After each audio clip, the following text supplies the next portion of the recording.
Okay. Thank you all. Welcome to today's full council meeting. Welcome to the members of the public who are attending in the public gallery, those in the conference hall, and those watching this meeting via our YouTube channel. For those in the building, I'd like to draw your attention to the emergency evacuation procedure. Please leave the chamber by the nearest exit and congregate by the cathedral. There's no fire alarm tests planned. Can you please also make sure your phones are on silent? And as chair of the meeting, I would like to remind everyone to treat each other with due courtesy, tolerance and respect. Disruption to this meeting will not be tolerated, and if there is continued disruption, I will have no choice but to temporarily adjourn the meeting. So, agenda item 2. At the moment, I only have 2 apologies for absence from Councillors Denier and Hussain. Are there any other apologies? No? Brilliant. Thank you. Agenda item 3, declarations of interest. May I ask whether any councillors have any interest to declare regarding the items on today's agenda? No? Brilliant. So moving on to agenda item 4, minutes of the previous meeting. I'd like to move that the minutes of the full council meeting held on the 9th of January 2024 be agreed as a correct record. Do I have a seconder? Seconded, my Lord Mayor. Thank you, Councillor Parsons. Can I take it then that the minutes are agreed? Thank you. So moving on now to agenda item 5, Lord Mayor's business, and I have a couple of items. First off, Council notes the sad news that former councillor Alan Tasker has recently passed away. Alderman Tasker served Clifton Ward from 1987 to 1995 and was active in a number of charitable organisations. I'd like to invite Councillor Richard Eddy to say a few words in remembrance. Thank you, my Lord Mayor. I was privileged to know Alan Tasker for a number of years before my election in '92, and for 3 years we served together on council. At the time I was probably a mischievous young fogey. Now I'm a mischievous old fogey. Gosh, how times have changed.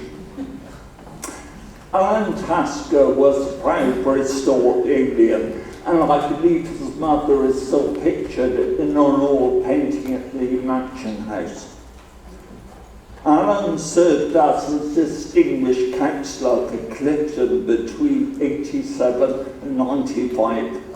Together with his fellow councillor John Breton, they formed a very effective team.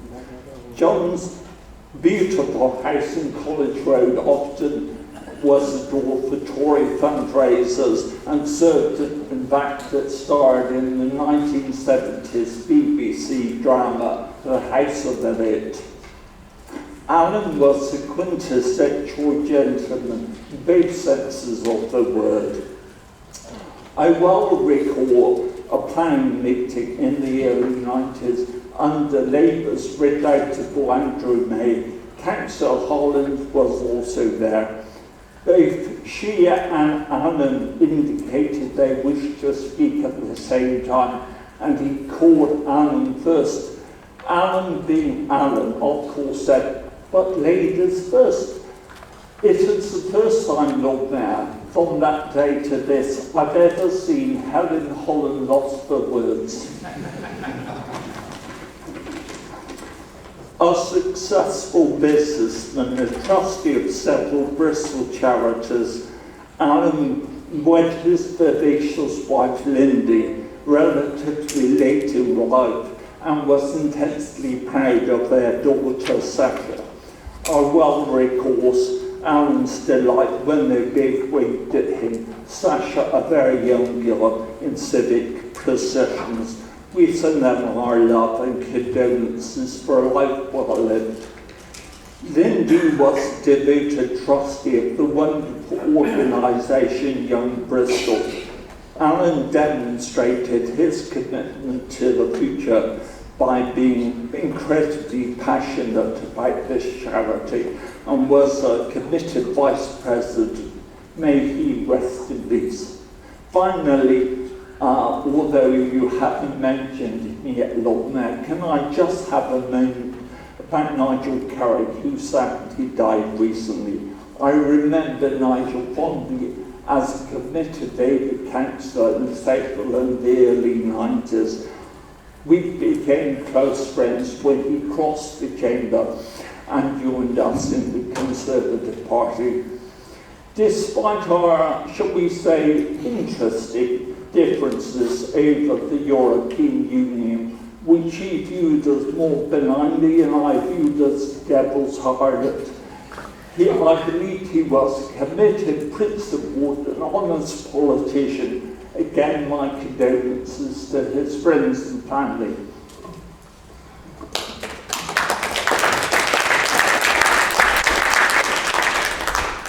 Thank you very much, Richard. And now to possibly the saddest item I've had in any of my meetings.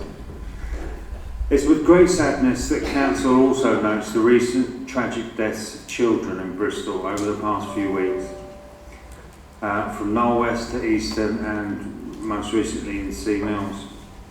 So I ask members of council to join in a minute's silence to offer our sincere condolences to the families, friends and communities for their loss at this incredibly difficult time.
Thank you.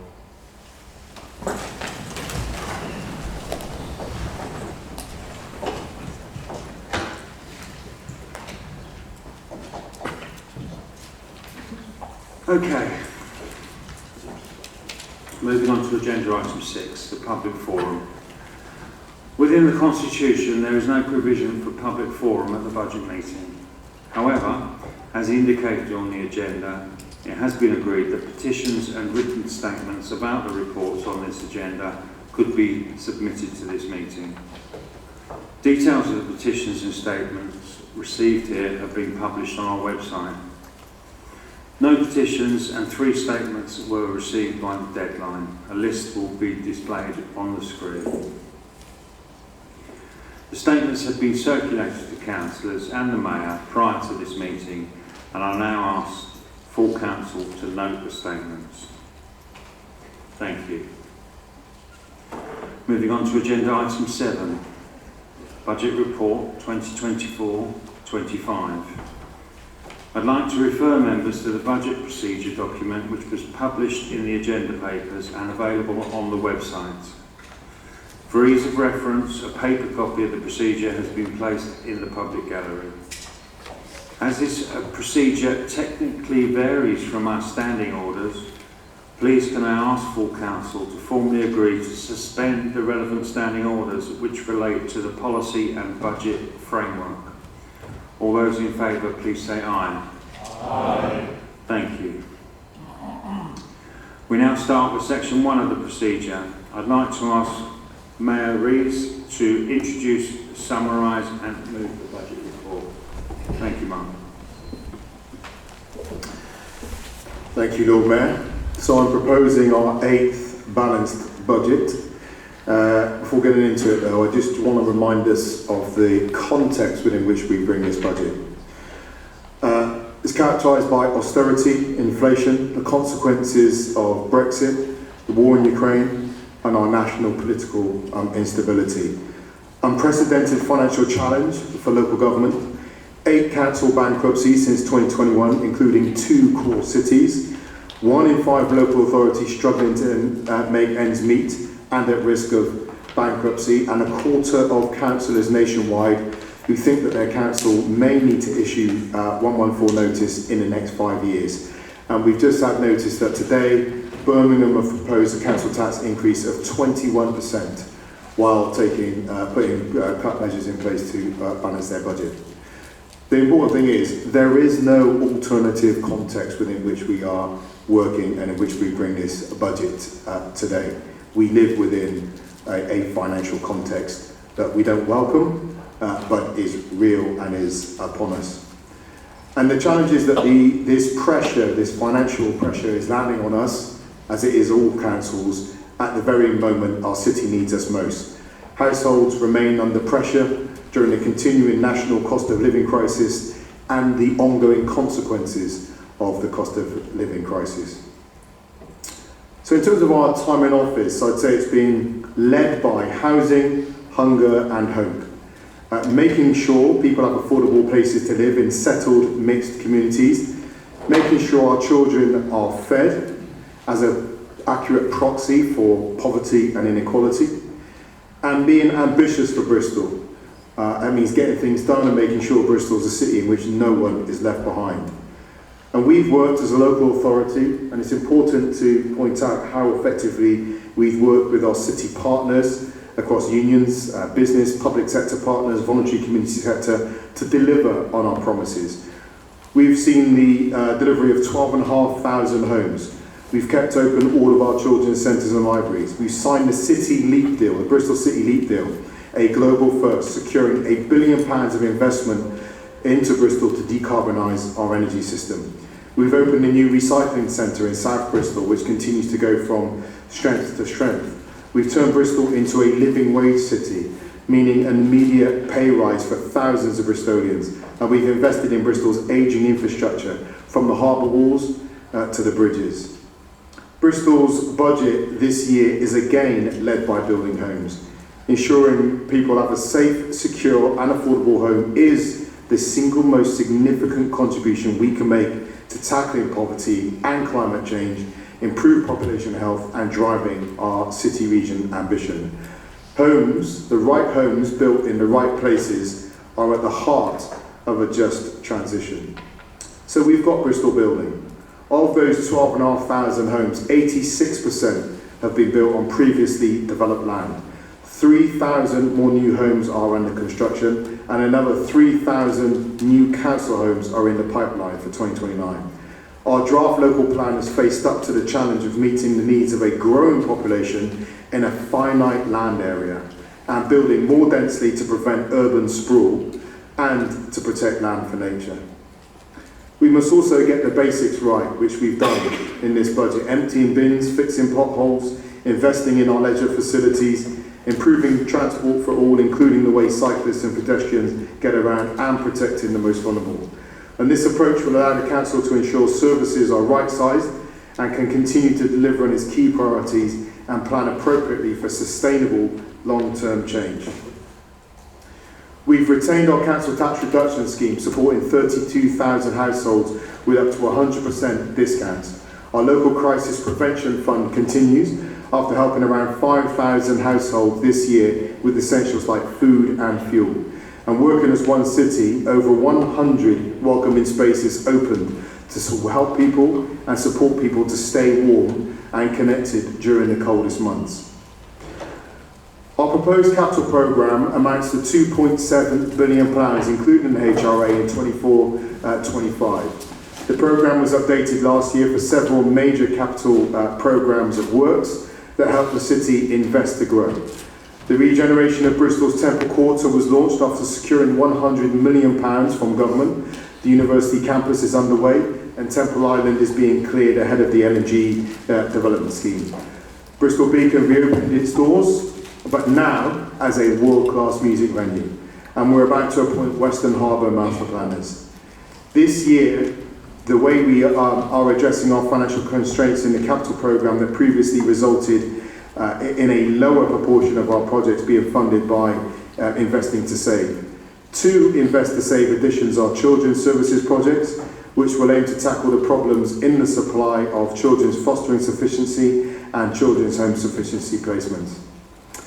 Now, there are some fundamental challenges for local authorities across the country. It's the increase in demand for adult and children's services. At the same time, the cost of providing those services is increasing.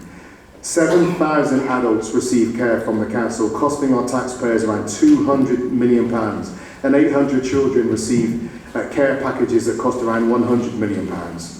Alongside that, we spend £20.4 million providing temporary accommodation for an increasing number of people falling on the council for housing, and that number rises every year. We remain ambitious in our vision and objectives for Bristol, and are committed to ensuring that services to children and vulnerable adults are delivered, but there are challenges ahead. And we have launched transformation projects into those key areas of growing spend. The challenge for the incoming administration will be to complete them. If you don't control the spend in those areas, there will be no money to deliver on other priorities, and you'll become a social care provider only. We have to keep the ambition for delivering an inclusive city through the provision of high-value jobs, within a diverse economy. And to this end, we're investing in early intervention with the world-class £12 million South Bristol Youth Zone opening next year. At Portway Park and Ride, we opened Bristol's first new train station in almost a century, with work well underway on another at Ashley Down. We secured £41 million to support the introduction of the Clean Air Zone, which in itself contributed to a 10% drop in nitrogen dioxide pollution across Bristol. And to add to what I shared on the City Leap earlier, by 2029, we will have seen £770 million invested in clean energy in the city, the creation of 1,000 new jobs, and we'd have cut 150,000 tonnes of emissions from our city region economy. So we have faced huge challenges, not just recently, but over our entire time in office. Many of them are still with us and will continue. But we've made an absolute priority of working with the city, and through that partnership work with Bristol, we have made real progress on helping Bristol to begin living up to its potential. Now, I'm happy to commend this budget to the Council as our 8th balanced budget, but I also recognise that this is my last budget. We've made sure that our officers were available to councillors in this chamber to hear from you, to help you work up the amendments that you want to this budget for when the next administration takes over in May to begin to deliver.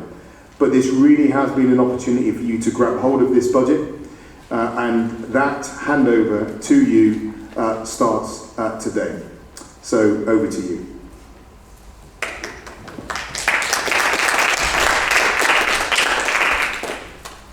Thank you, Marvin.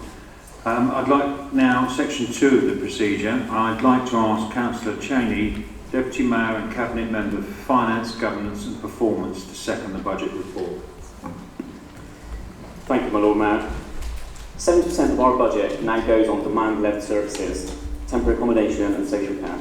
Bristol is not alone in dealing with central government's failure to grasp the net on these massive issues, but we are, through good financial management, able to propose an 8th balanced budget.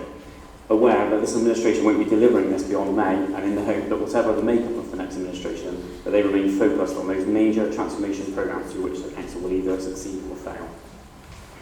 The national crisis in health and social care system continues to threaten and squeeze everything else the Council does, and so budgets for things that citizens quite rightly expect the Council to provide get smaller and smaller whilst we continue to contain the failures of national government. Inflation continues to hit services hard, and I'm pleased that we've been able to find an additional £4 million for Bristol Waste to enable them to continue to do their good work in collecting everyone's waste, that we found £3 million more for temporary accommodation and another £5 million for children's services, where post-COVID demand continues to soar. Beyond balancing the many complicated and competing priorities and protecting the most vulnerable through what must be the most difficult time local government has faced in the last 70 years, this budget continues with our capital programme, ambitious but prudent with taxpayers' money. Repairing alien infrastructure, investing in the city's economy, and building homes for Bristolians in what continues to be one of the most expensive cities in the UK to live. Capital programme includes over £7 million for parks and green spaces, over £130 million for transport improvements, over £50 million capital for special educational needs places, and £1.4 billion investment in council housing in the HRA, and another £65 million for housing in the General Fund, our part in tackling the housing crisis engulfing the country. The budget proposes a 4.99% council tax increase in order to support the service delivery of the council. We continue to believe that council tax is not the best way to fund problems in social care, particularly during this cost of living crisis, but remain constrained by national legislation. Over the past 8 years, we have delivered a huge amount, despite all the challenges we have faced on a local, national and international level. I'm proud to present this budget, balanced for this year and with a plan for the next 5 years, when so many other authorities across the country are struggling so desperately towards the debate.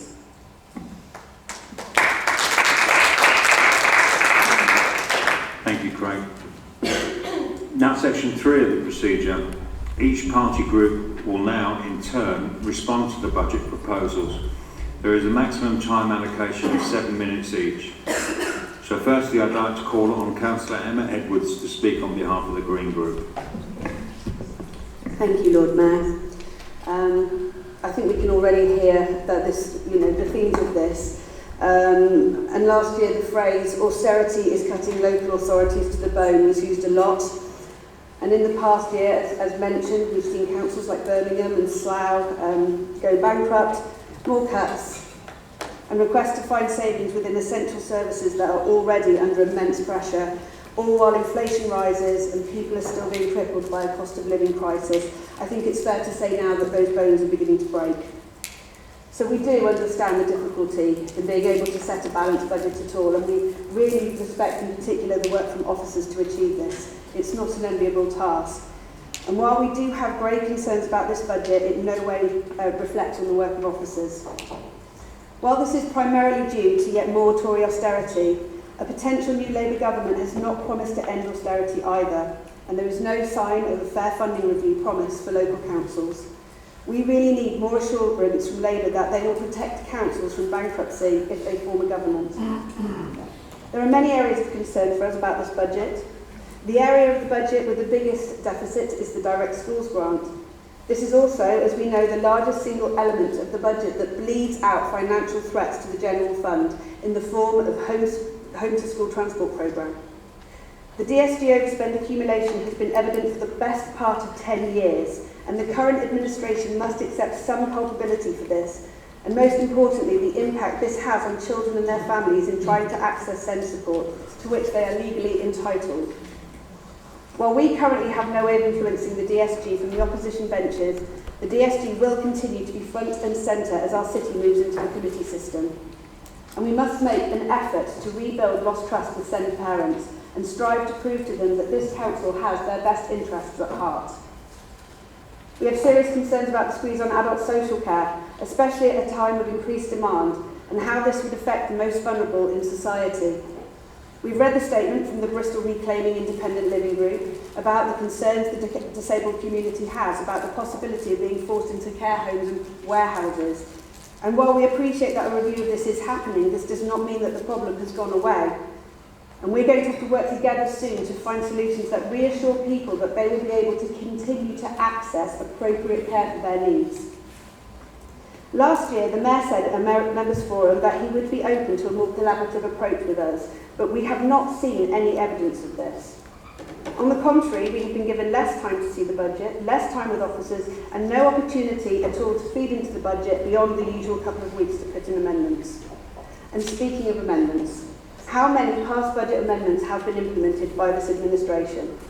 Is it worth rearranging the deck chairs on the Titanic when so much would need to change to make this budget fair and without making cuts to vital services and schemes?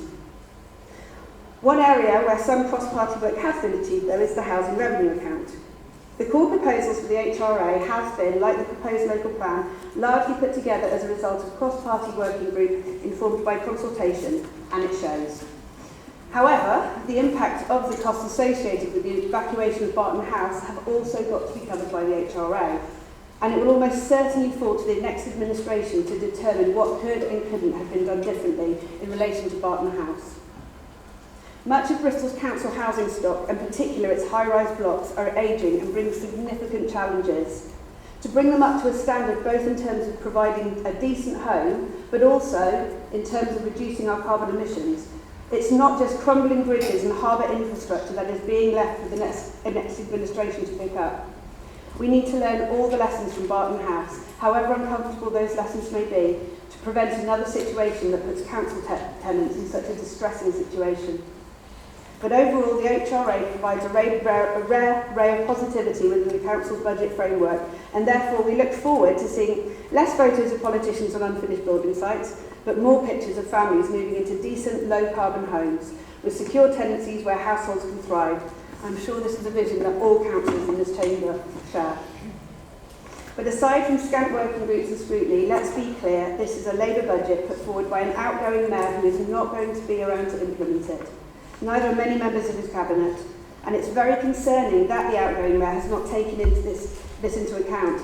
The budget doesn't start today, it should have started 6 months ago, and that fantasy promises can be made without a proper plan of implementation. Cans have been kicked down the road, plans put on the back burner to bubble over to prevent Labour from having to make unpopular decisions before the election. This would have been such a perfect opportunity to collaborate and show enthusiasm about cross-party working in the committee system, and how disappointing that this hasn't happened. We appreciate the work other parties have done, though, to put in amendments, and my colleagues will comment more on those in more detail later.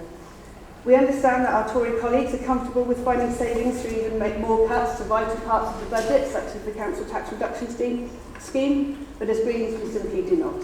Voted for it last year. But from May, not the council tax reduction scheme, we abstained actually. But from May we will have a fresh start, and many councils in this chamber have made the decision to restand and work under the new committee system, and I really commend people from all parties that will. This is a chance to revitalise the democratic process in Bristol. I really hope that this will foster a new attitude. I hope that we can adopt, if not a culture of collaboration, at least more cooperation and consensus building. And we can work together on those tough challenges for the good of our residents. We are capable of this. We've seen positive cross-party working in the local plan working group and in the committee model working group.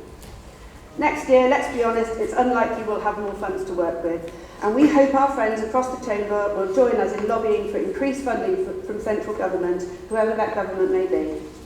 What we would like to see as the Green Group is a budget that prioritises essential services, that cares for the most vulnerable in society, and works harder to protect people from austerity, 30 and bailing seconds, out big Councillor. businesses, vanity projects and chasing a failed model of economic growth. And more importantly, we believe this is what the people of Bristol want to.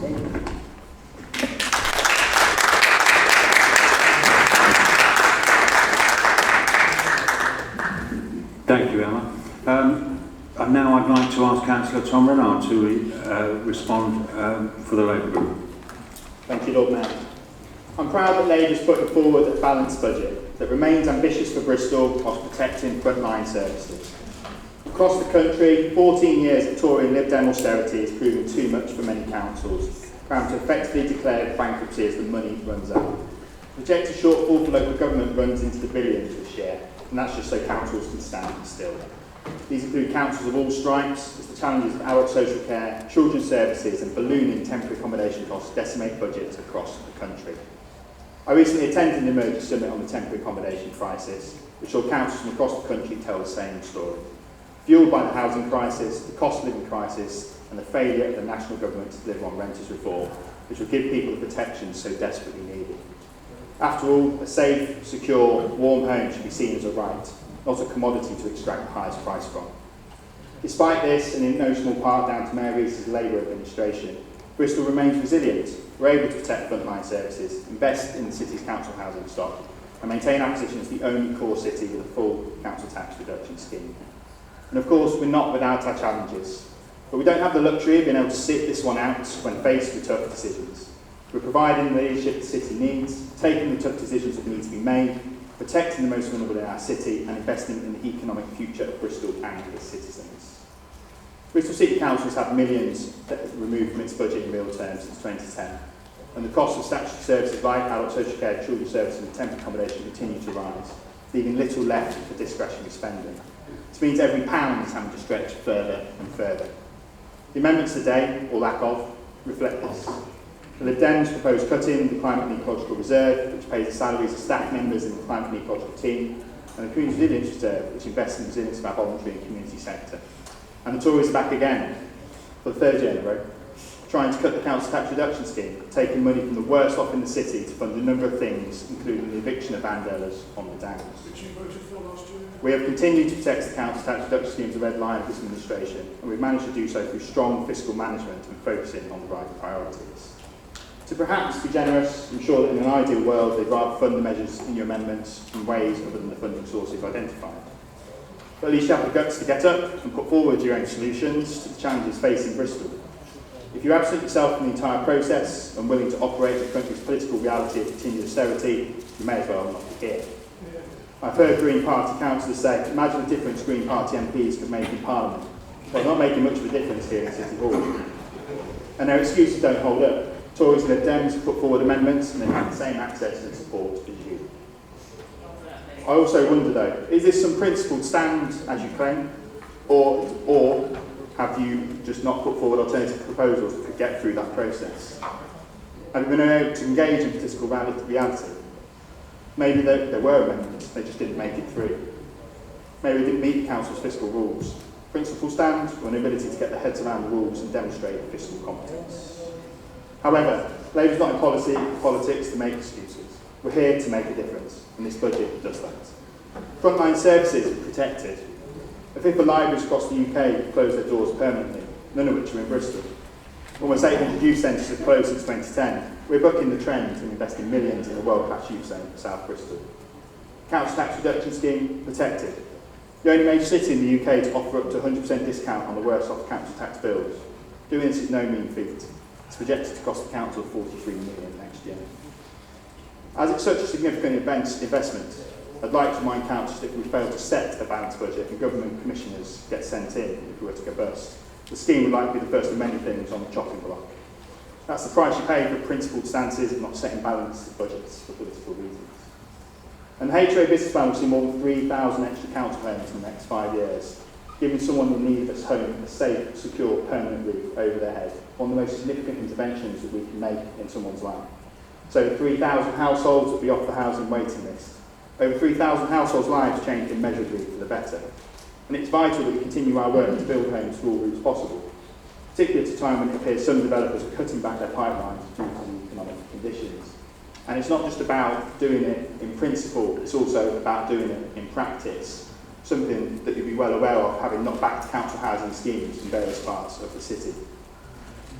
Now, these are the headline figures of the HRA budget. The small print is equally important. We will continue to invest in our existing stock, hundreds of millions of pounds, including for building and fire safety, decent homes, bathrooms and kitchens, damp and mould, upgraded CCTV across our estate, playgrounds and much more. We can be proud of our record of delivery over the last 8 years, although we will not be complacent. And whilst others grapple with an inability to make the tough decisions, we will continue to put forward a positive vision for the city and do what we can to protect the most vulnerable. Thank you.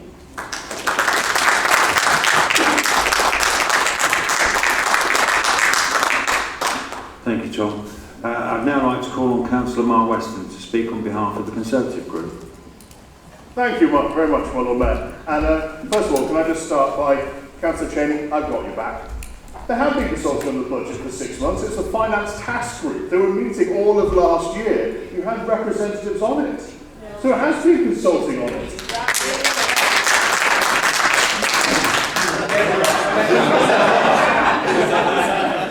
I'm sorry, there was something in my coffee that wasn't Canderel, because I have got a budget speech applauded.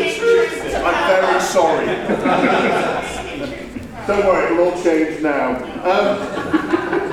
Downhill now. Well, ironically, the first bullet point on my speech was the pantomime of Bristol budget politics, so we're proving that. Go team. No, you're not.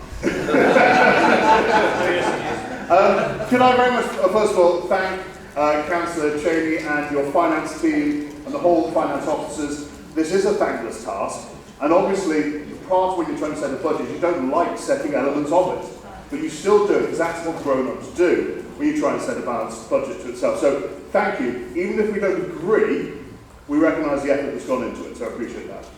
Now, that's obviously the highlight of our political year, where no doubt the 50 people on YouTube are dazzled by our wit and prose as we indulge in the pantomime that is it is, by the way, don't start that again, the pantomime that is the political budget process. And it's also a day for budget bingo, which is my very favourite, where we've got, it's great. So far, I've not got a full house, but there's still some speeches to come, so it should be okay. So we've had austerity, where you obviously blame everything on austerity, I understand that. I distinctly, though, do remember Alistair Darling, standing up and saying, we will halve the deficit within 4 years. Now, the coalition government reduced it by a third in 4 years. So which bit did we forget to cut that you were going to? Out of curiosity on that one. And we also then have, well, we need more money. I agree. Local government does need more cash. Absolutely. The problem is where it's going to come from. And forgive me for saying this, but National Labour financial promises these days do seem to change direction with all the rapidity of a weather vane and a hurricane. So I'm not quite sure where that money is coming from.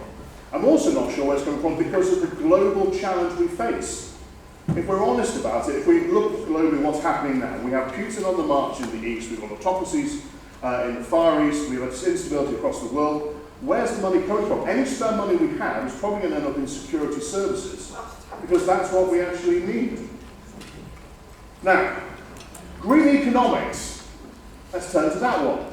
So, I'm sorry, but politics is the art of taking part, surely.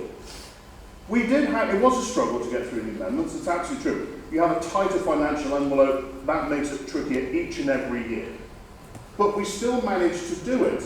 If there was nothing to find, just as a case in point, on the clean air zone, and I'm not advocating a rapid change of policy, anyone, there's a decommissioning sum of 600,000. I would have thought the Greens would have been all over that, wanting to keep their beloved, our dreaded and hated, clean air zone.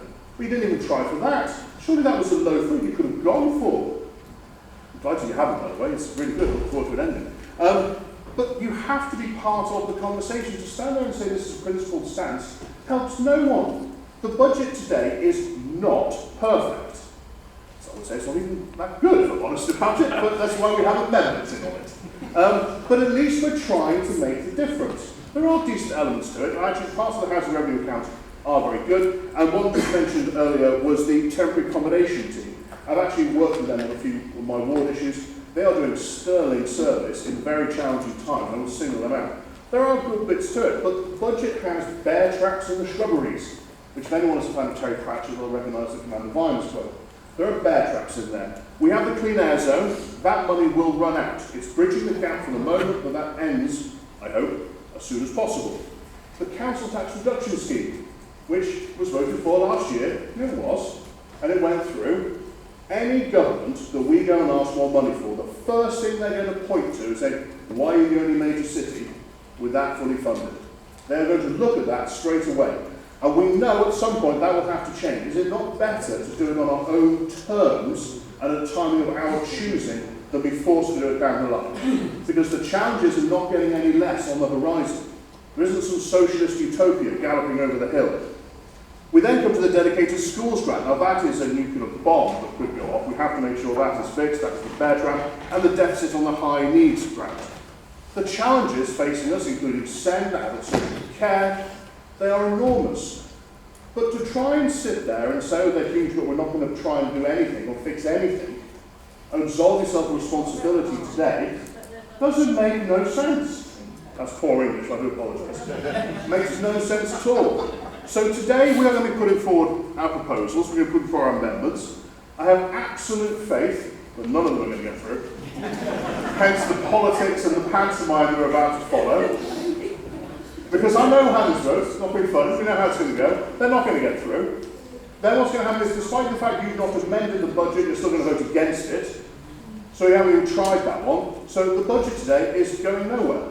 I look forward to dusting off this speech, blowing the dust off it, brushing it down, and delivering the same one next Wednesday. Because this pantomime is going on for another 4 hours before the sequel arrives next week. Thank you very much, my Lord Mayor. I look forward to it. No, hold on. You applauded twice. Knock it off. Oh, okay. Thank you, Mark, and we'll do our best to fill your bingo card by the end of the meeting. Thank you, my Lord Mayor. I'd like to now invite Councillor Joss Clark to speak on behalf of the Liberal Democrats. Thank you. It's always a bit of a tough gig actually following you, Mark. I'll applaud randomly, don't worry. Thank you. I appreciate that in advance. The budget papers certainly outline the challenges faced by the city, particularly regarding funding constraints, demand for services and inflationary pressures. Despite the Mayor setting a budget and implementing savings, the Council still faces significant financial pressures, which necessitate prioritising funding for key services. On a positive note, it is important to acknowledge investment in areas like decarbonisation and housing development, and the collaborative effects to address deficits in specific funding areas like the dedicated schools grant. Looking at the current revenue budget position for 23-24, we see a net overspend which primarily stems from the risks within adult social care, resources and growth and regeneration directorates. And it is clear that moving forward we will have to keep a close eye on these pressures in the coming year. We can also see a service pressure identified for temporary accommodation primarily due to demand growth outstripping expectations. Mitigation opportunities will have to be explored this year and a one-off provision made in next year's budget to allow time for long-term solutions to be identified. So where does this leave us as a Liberal Democrat group? We can all see that things are very tight this year and local government is being squeezed year on year as the settlement from the Conservative government is reduced. The council has become more agile as it works with external partners to be able to deliver services, and these partnerships will have to be nurtured to enable us to deliver core services moving forward. But we do feel that this year has been particularly difficult for us to get the information to fully integrate the budget process. This, we feel, has come from the lack of collaboration and openness on behalf of the administration. I'm hoping that in future years there can be more of an open attitude from all parties. Speaking personally, it has felt more difficult this year working with officers to get the information that we require to fully understand the budget. And the process seems to have been more convoluted than in previous years. Let's hope we can sort this out and moving forward. Moving on to the actions of the Green Party, I don't particularly want to come between the Labour group and the Green group in their very public slanging match in the media this morning.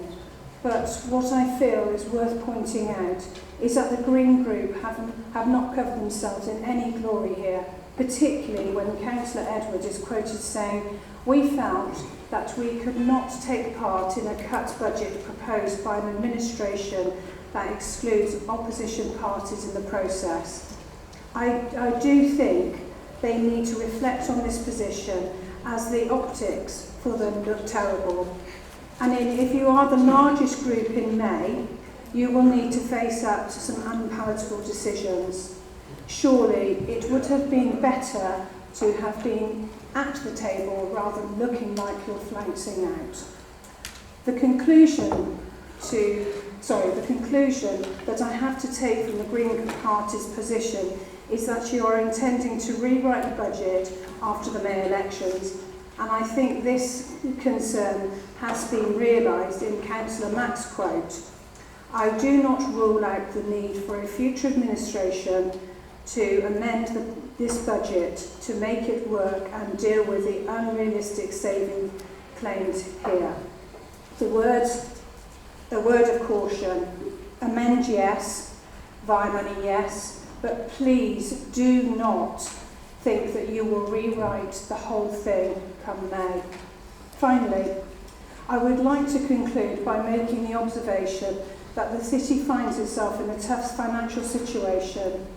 This has not been helped by poor financial management of the Labour group's administration over the years, and we could debate ad nauseum whether we would have had to make such drastic cuts if the Mayor had not persisted in his vanity projects of wasting millions on his pet schemes and Bristol Energy. Thank you.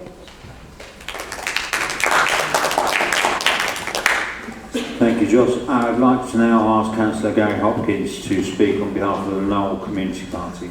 Thank you, Lord Mayor. I'll just actually firstly refer to our two modest amendments last year. First one was to recover some money to spend in parks, and I'm afraid, although that was unanimously passed, the experience has actually shown that the administration did everything to try and prevent it actually put into practice. The second thing was that we had money for the Coastal Edinburgh Jubilee Grove, which unfortunately at the last minute the Greens collapsed under pressure from the Mayor, or most of them did, a few honourable exceptions, and we therefore didn't get that passed, even though people in this chamber knew that it was the right thing to do. We acknowledge that the administration, this one and the next one, faces significant financial pressures. It's not easy, but I've got to say, the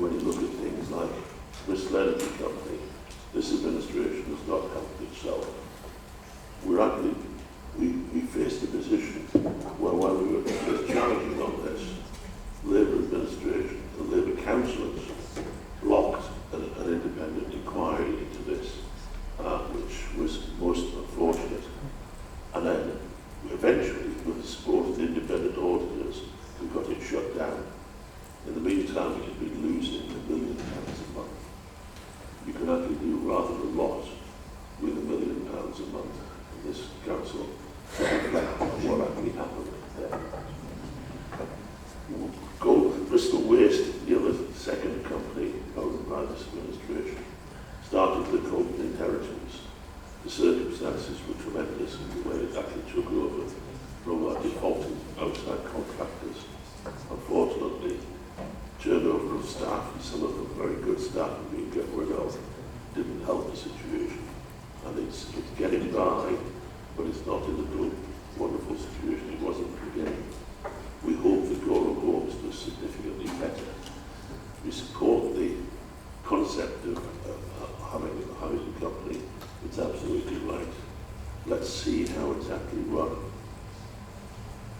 We've had wastage of capital and revenue on a number of different projects. Going through them all will eat up all the 7 minutes that we're allowed to us. And I want to stress the short-sighted attitude to asset transfers. This administration waits until there's an emergency and then tries to offload. And that basically is not the way to do things. We need to look at how an asset can be best managed, whether it's by the council, whether it's by an outside body, and then take proper steps and support them when they're put out. I was actually also concerned the other day. I turned up for a meeting looking at the plan, how we actually put into practice a management plan. I'm looking at from a scrutiny point of view, how we actually look at that. What concerned me was during the first 10 minutes it became obvious that 2 or 3 of the givens, 2 or 3 of the priorities would not be the priorities of an ongoing council. And yet we've got officers committed to an actual fact delivering those projects and delivering those priorities, which, it costs money. And I think, although there was criticism of the thought of reviewing things at the start after May, I think that's absolutely essential.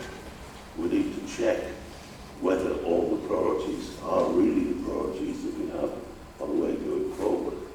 And that involves, so I would recommend that every committee's first job is to review the areas that it's responsible for and decide whether they're the right things. And then if they regard the need for change, that be brought back to full council for discussion. Because there's no point in continuing to employ officers to do things which are not a priority for this council.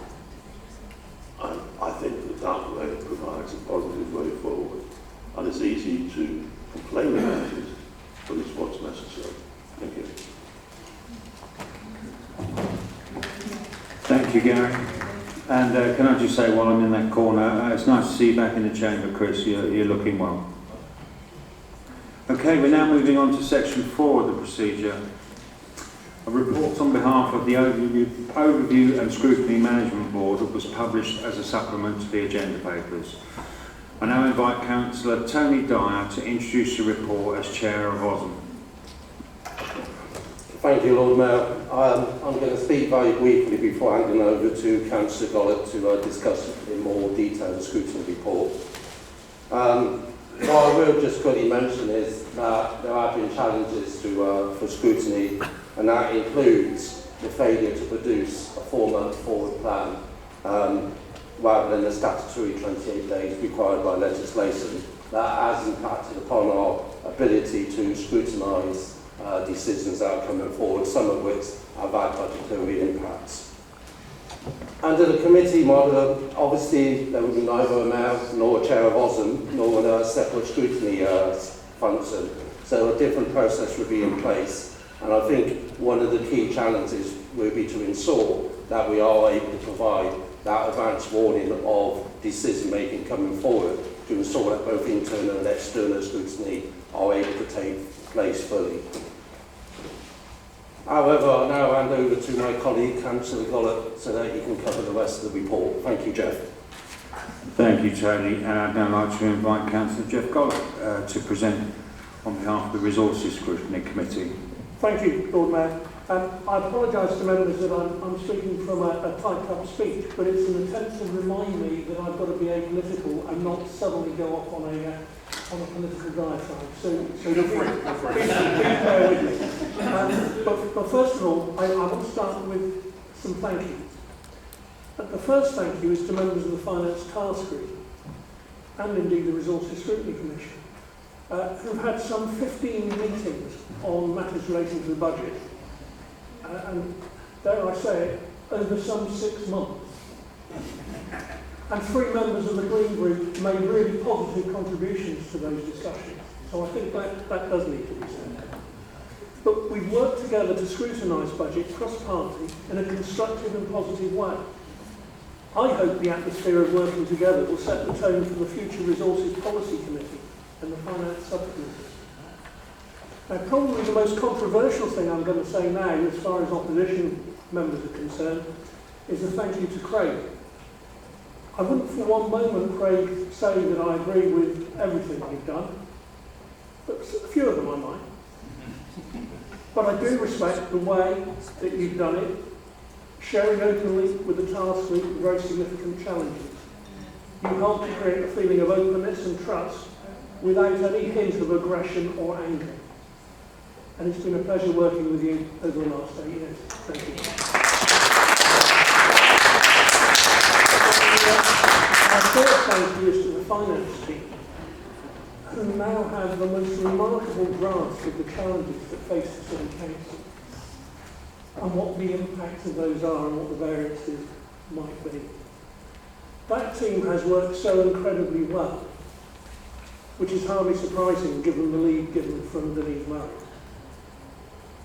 I really do hope, Denise, that you've seen the intensity of our questions as a compliment.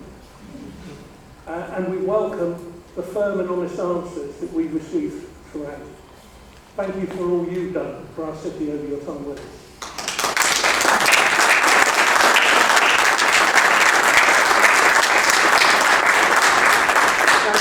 In presenting this report, my Lord Mayor, I do acknowledge I've not been around as long as Helen or Richard.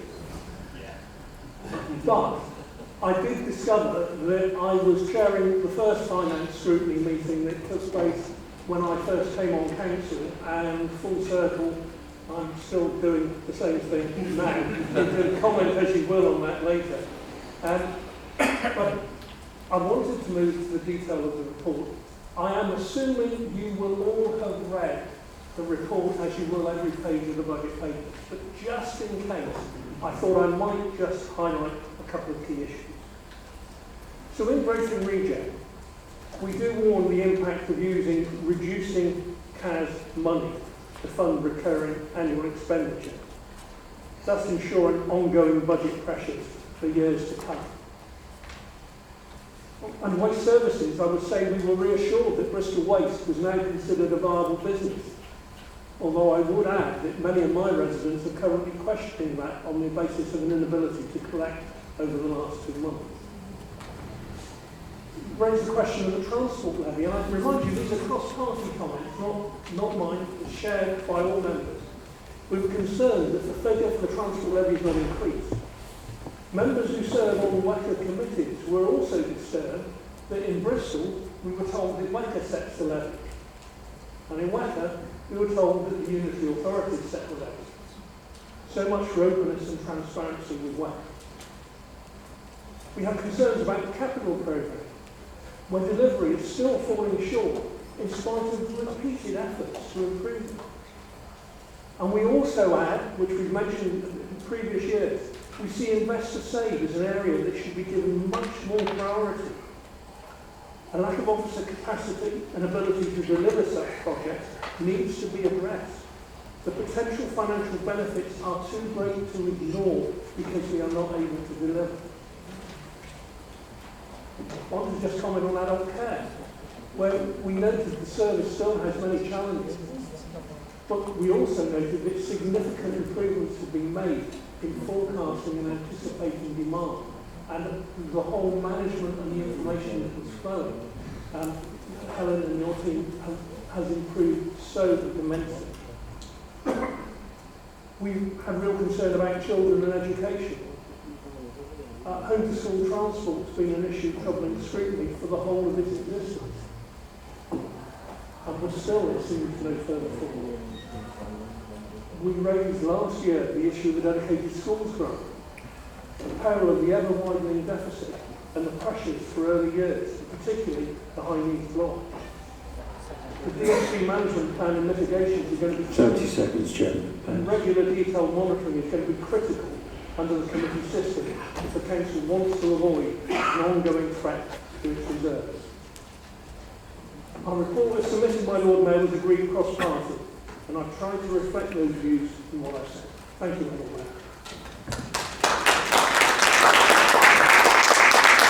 Thank you, John. Mayor Rees, would you like the opportunity to respond?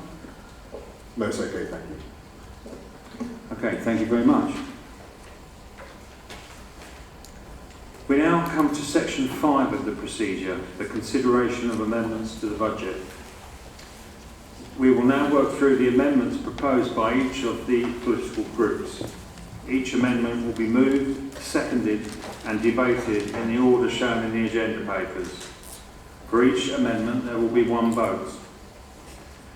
In terms of each vote, an amendment that is carried shall be carried by a simple majority of those voting. As we move through the amendments, the Chief Financial Officer will advise as necessary if certain amendments are impacted due to an earlier amendment being passed. Once we have dealt with all the amendments, the Chief Financial Officer will confirm the overall position in terms of any amendments that are carried.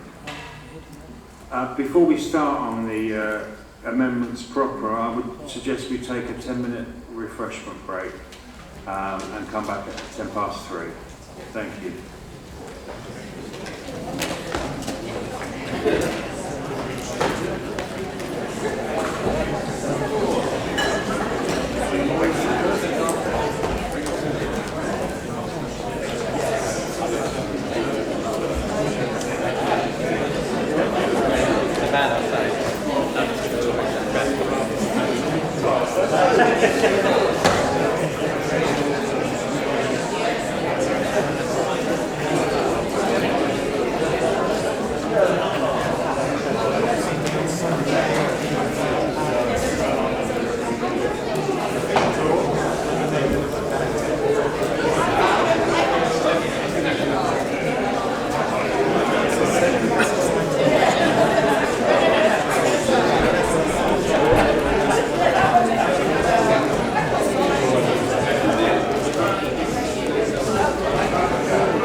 Sorry? Are you trying to say no?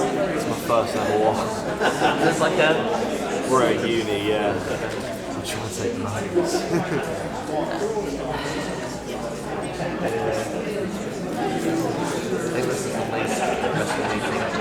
Is it? Oh. Get some small ones. It's like, everything that's going to happen in this meeting is always been decided. Like, everyone knows how they're going to vote. And then the council's actually on the amendment is going to get started. No.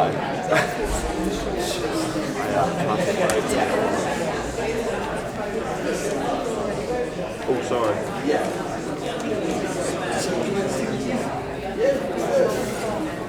Oh, it's ridiculous.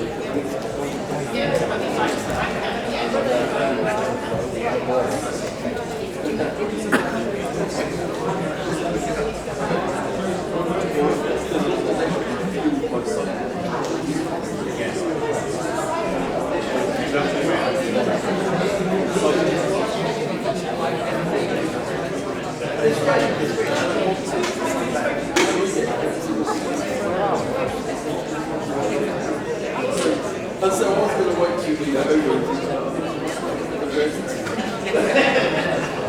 I do think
yeah,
Yeah,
Come on, folks, let's get to order. It's only supposed to be a 10-minute break.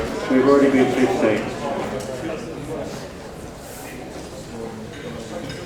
Thank you very much. Okay, moving swiftly on to Amendment 1, the Conservative Revenue Amendment.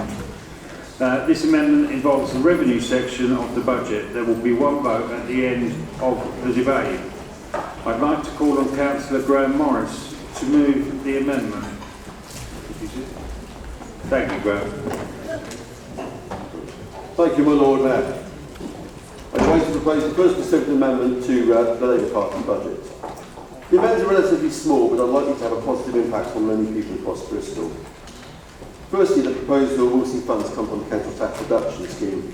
This amendment has been consulted on previously, had the support of many in the Chamber, and will bring us more in line with the other core cities. Regrettably, it will impact some people, but I believe it will have a greater impact on many more.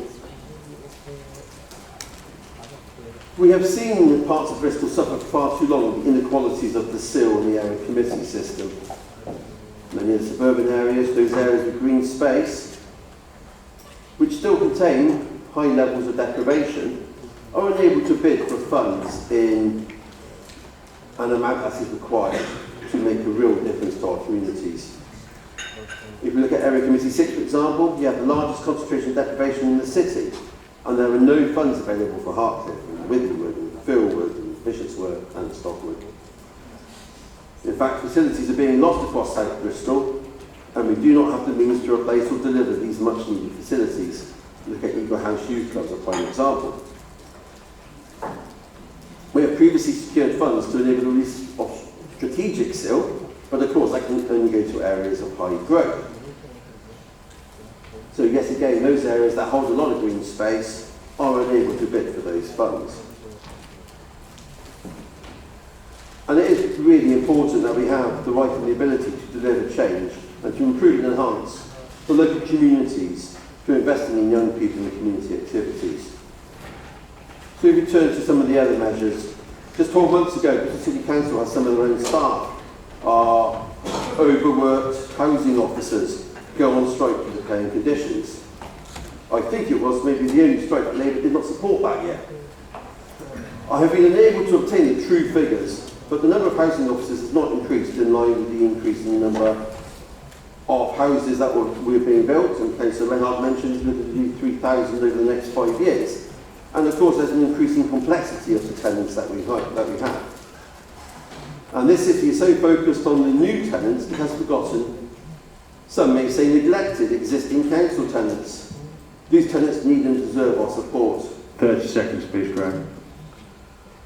Okay, let's have a look. So, for those who are clever enough to have listened to my previous speeches, I have talked about the need for greater enforcement. People just need to get away with it. And finally, we're keeping a small pot of money back because we know there'll be a lot of things coming out of the woodwork next year, with things that have been buried or deferred, problems that have been stored up for the future, and we felt it prudent to retain a small fund to enable some of these issues to be dealt with. Thank you, my Lord Mayor. Thank you, Graham. I'd now like to call on Councillor Henry Michelet to second the amendment. Thank you, my Lord Mayor. I rise to second the amendment, and I'm well aware of the hostile reception these revenue proposals will receive from some in the Chamber. As has already been pointed out, the reform in the council tax reduction scheme is something Labour and Green councillors actually voted for last year when passing the Mayor's previous budget. It is also a move which is all but inevitable. This change will eventually have to be made, as it is currently estimated to cost £42 million per year.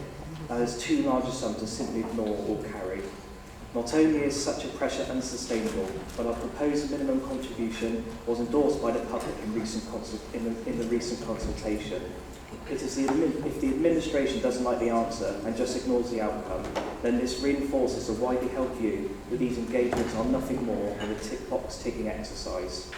It is also notable to all the other core cities require a contribution from working-age households or operate bank schemes.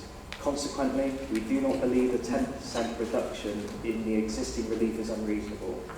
My colleague has highlighted some of the important areas towards which extra resources can be put, such as an increase in our planning department. No doubt all members are conscious of the growing backlog in processing applications, which has led to the threat of government intervention if the matter does not improve. So the need for recruitment is urgent. We are suggesting funding for extra staff in planning enforcement, which many here can vouch is a regular subject of casework complaints after breaches in planning agreements, conditions or regulations have taken place. I would also like to mention the importance of a proven need to increase the staffing in neighbourhood enforcement, with a particular focus on fly tipping and the various problems associated with vandalism. By increasing the supply, we would fully address the issue of the now semi-permanent encampment on the roads servicing the Downs. Members should be aware that more and more vehicles are flocking there and causing huge environmental and social issues for neighbours and visitors to the area. Local residents and many recreational users of the Downs feel intimidated by the growing highway encampment. There is an enormous amount of frustration over the seeming inability or reluctance on the part of the Mayor to resolve this issue. By way of contrast, other local authorities have successfully introduced no overnight camping restrictions to protect certain places, and my group's submission seeks to extend or replicate that action to preserve the peaceful enjoyment of 30 seconds, please, Henry. main open public spaces. We believe a TRO will overcome the present evident political and legal inactivity. For all these reasons, this amendment deserves your support. Thank you, my Lord Mayor. Thank you. I'd now like to call on Councillor Tony Dyer to speak on behalf of the Green Party. Thank you, Lord Mayor. And just to reconfirm, we did not vote for this last time, and we will not be voting for it again this time. This amendment is essentially a proposal to once again try and reduce the support provided by the council tax reduction scheme. Or to put it another way, this is an amendment for some of the poorest people in our city to pay, and the reason why they want this to come in is to provide a reserve, essentially a reserve to protect the council against decisions made by years of austerity by Conservative governments, one after the other. The simple reality is that increasingly councils across the country have had to resort to raising council tax in order to try and plug the gaps left by the failure of Conservative government to fund local councils properly. And as a result, this has increasingly meant that some of our lowest income households are unable to pay the ever-increasing levels of council tax, and thus desperately need to support the council tax reduction scheme. It's also astonishing that as part of this amendment, at a time when, as we're revealed, councils of all political persuasions are facing bankruptcy, that one of the amendments for the coming budget is to reduce the council resilience reserve. And the reason for cutting that reserve is simply to allow for some money to be borrowed from the next year's budget, the same budget that they're saying we have to provide this reserve to protect us against further cuts. Mark, I understand why the Conservatives put in amendments. As you said yourself, you don't expect them to be passed. But it's good stuff to put on the literature as you seek to try and stop yourself turning from the Bristol Conservative Party into the Stoke Bristol community group. Did I listen? I can understand. But choosing to make the very poor pay more because your party is too scared to tax the very rich, that's the true measure of political cowardice. Our group will vote for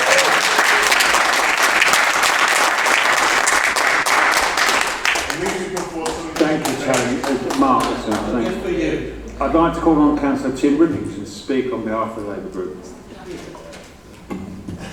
Thank you, Lord Mayor.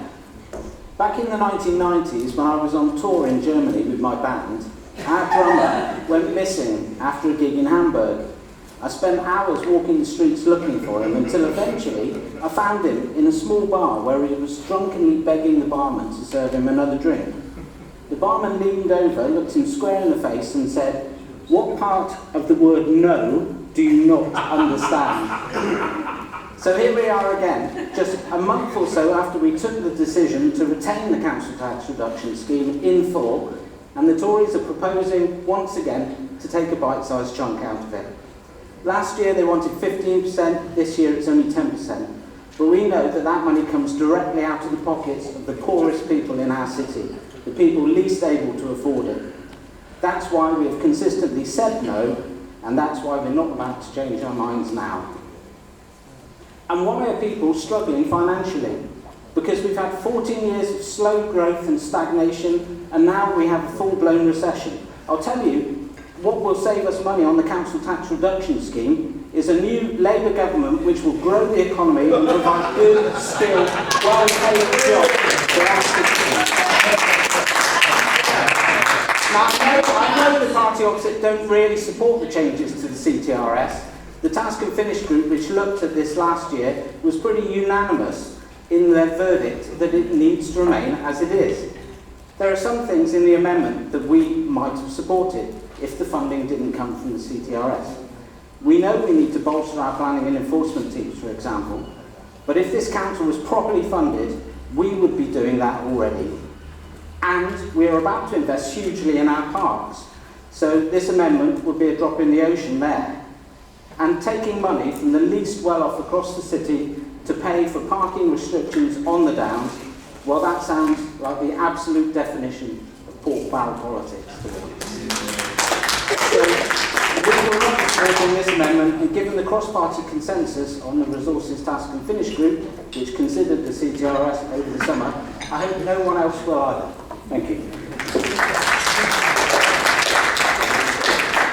Thank you, Tim. I'd now like to invite Councillor Josh Clark to respond on behalf of the Liberal Democrats. Thank you. My response is going to come without the heat and passion of the other people. Just wanted to lower it because we've got a long meeting ahead of us. Just to say that I, strangely enough, Tim, I agree with quite a lot of what you said. You know, there are good things in this in terms of things that we would like to support and we would like to increase funding on. But the fact that you're taking it from the council tax reduction scheme seems wholly unjust. I had the fortune to serve on the council tax reduction scheme subcommittee for Councillor Brown here, and it became really apparent to me that you know, any change to it will have consequences, and there will always be a line where people are on the edge of being able to cope. So I think that this city is generous in the fact that we actually offer this scheme where other cities don't. But to actually take a chunk out of this scheme, I think will leave the city poorer, literally, and less well-resourced, and I think that it's something that we should be supporting. Obviously, we would all like to reduce the bulky waste charges and lots of the things that you have within your amendment, but I do not think, my group do not feel that this is the way to do it. So unfortunately, we will not be able to support you in this amendment. Thank you. Thank you, Josh. Councillor Hopkins on behalf of the Knoll Community Party. Thank you, Lord Mayor. Well, last year we did actually vote against the budget because basically on the principle of the council tax reduction scheme, which, you know, an attack upon it was actually floated by the administration. They had to make a final decision, but the fact that it was there was worrying for a lot of people. And I think it was quite interesting the way that this developed and was actually progressive towards being implemented until I think the final announcement came after we had a meeting with officers from a scrutiny point of view, and officers actually confirmed what I knew anyway, having been in charge of this department some years ago, that the collection rate would be absolutely disastrous. So not only would we be putting an awful lot of people without much money in a very difficult situation at a very difficult time, but we'd also be wasting a lot of money trying to collect cash off people who don't actually have any.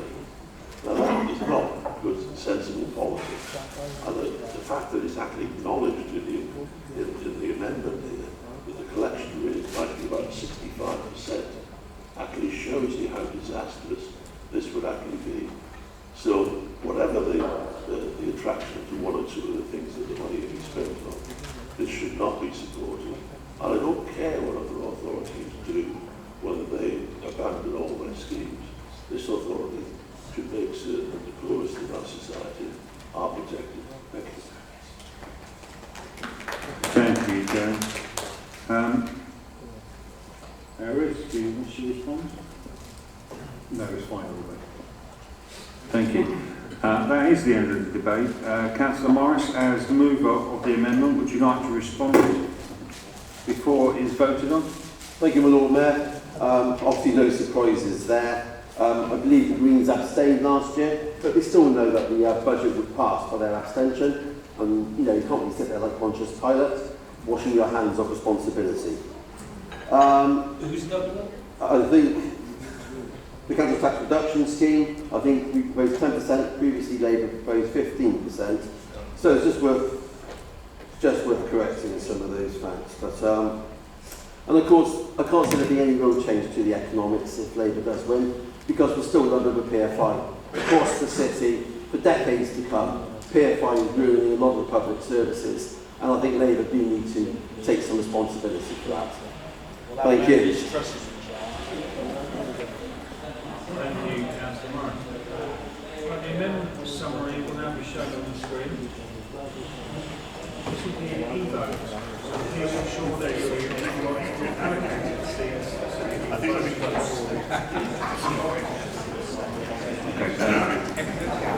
You are voting on the recommendation and the vote will be open for 15 seconds.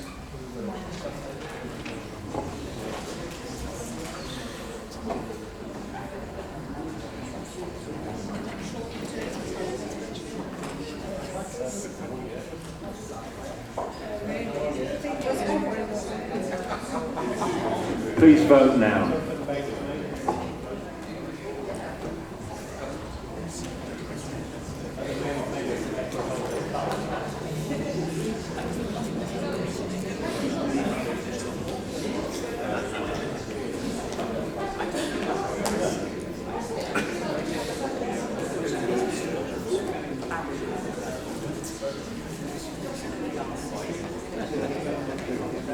Thank you.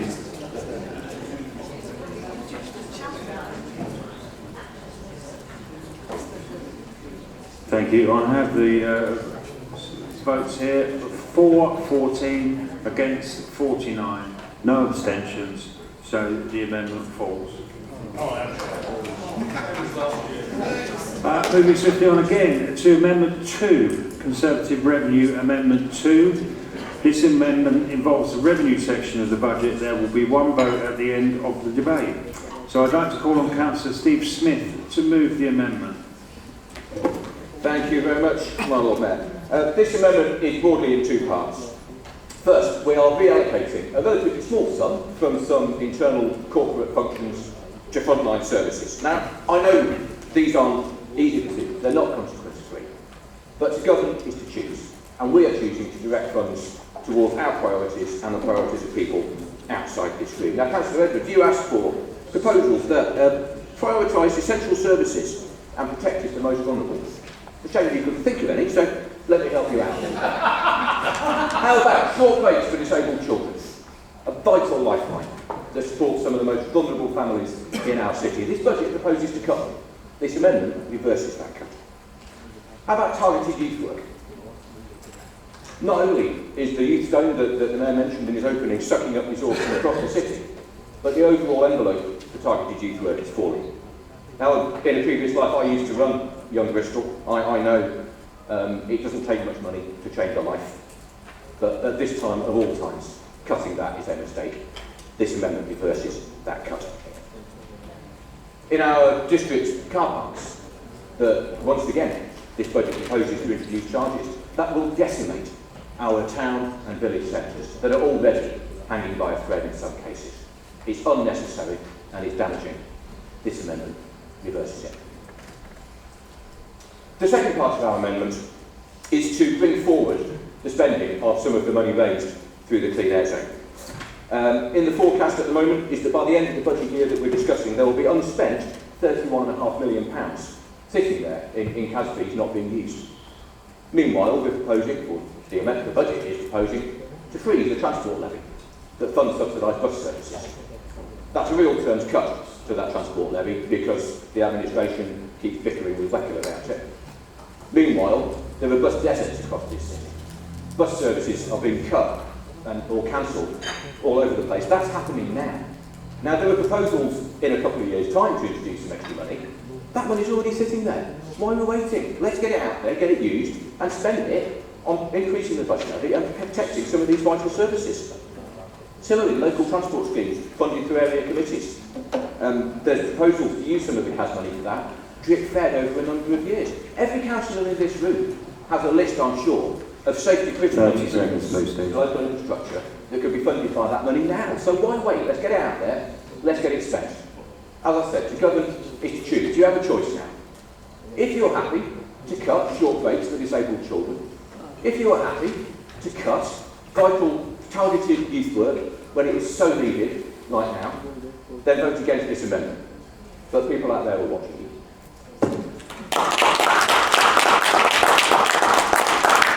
Thank you, Steve. I'd like now to call on Councillor Jonathan Hucker to second the amendment. Thank you, my Lord Mayor. I believe that public services should be well resourced and properly funded. I agree on that. The quality of life depends upon it. But is it really necessary for Bristol City Council to have a Department of International Affairs that is staffed by 7 people? Perhaps this department is successfully attracting inward investment to the city. But if that is the case, then why is the Communications Department, which is even more well-resourced, not telling us about it? Within Policy, Strategy and Communications, the Deputy Head of External Communications has 8 direct reports. The Creative Manager has 9 direct reports. Perhaps I could accept all of this if basic local services were being properly delivered, but they are not. It took 12 months to get a litter bin installed in my ward, as officers from the Council and Bristol Waste could not decide who should authorise it. It took 6 months to get some broken fence posts removed from the side of a road, as highways, parks and estates could not decide whose responsibility it was. 9 months ago, I asked for the white markings, which used to say slum, to be repainted on the road outside of the sheltered accommodation complex. It has still not been done. What is slow is the Council's response. These are just a few examples of the inefficiency that I have encountered in the short time that I have been a member of this Council. And why does it take the Council, on average, 6 months to collect payments that are due within 30 days? Why is one part of Bristol City Council spending potentially hundreds of thousands of pounds fighting another part of Bristol City Council over a piece of land? The land will have little economic value because it is subject to a 125-year lease at nil rent. Make no mistake, I have enormous respect for the hard work and dedication of the many council officers that I work with. However, the council could and should do some things better. The council spends £1.5 billion of taxpayers' money each year. If you believe that some of this money could be spent more wisely, then please support our amendments.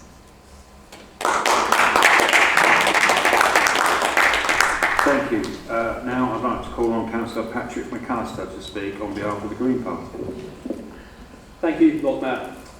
This is an interesting amendment, and it is certainly much more reasonable than the one we have just heard previously.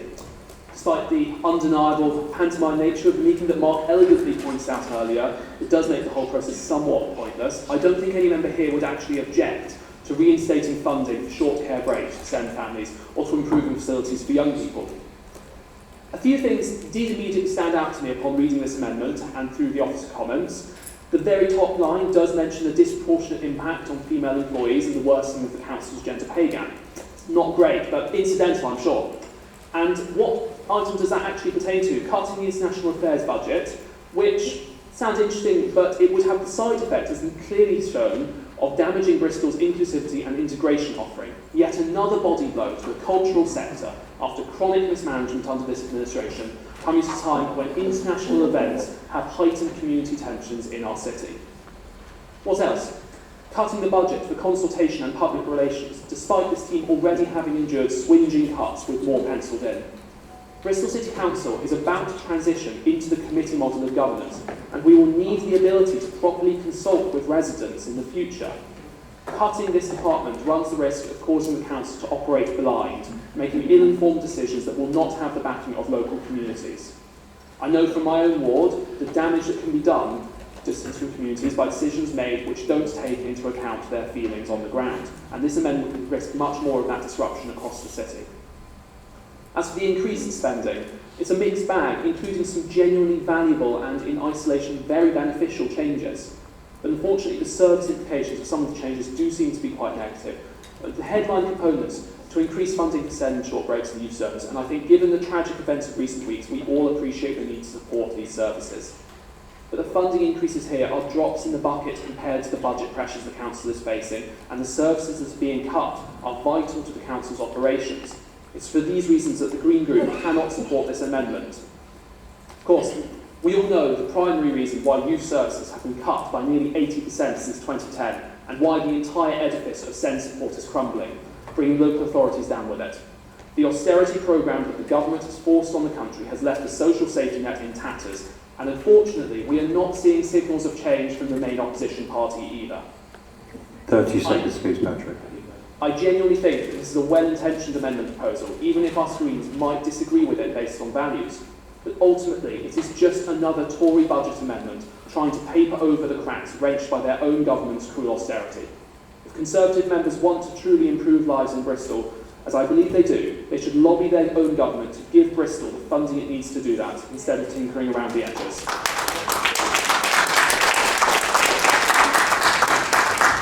Thank you. I'd now like to call on Councillor Steve Pearce to speak on behalf of the Labour Group. Thank you, my Lord Mayor.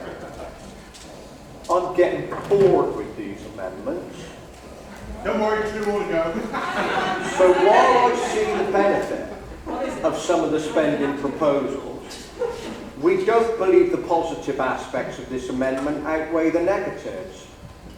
I appreciate that after Brexit, Tories see it as easy to go after bureaucrats.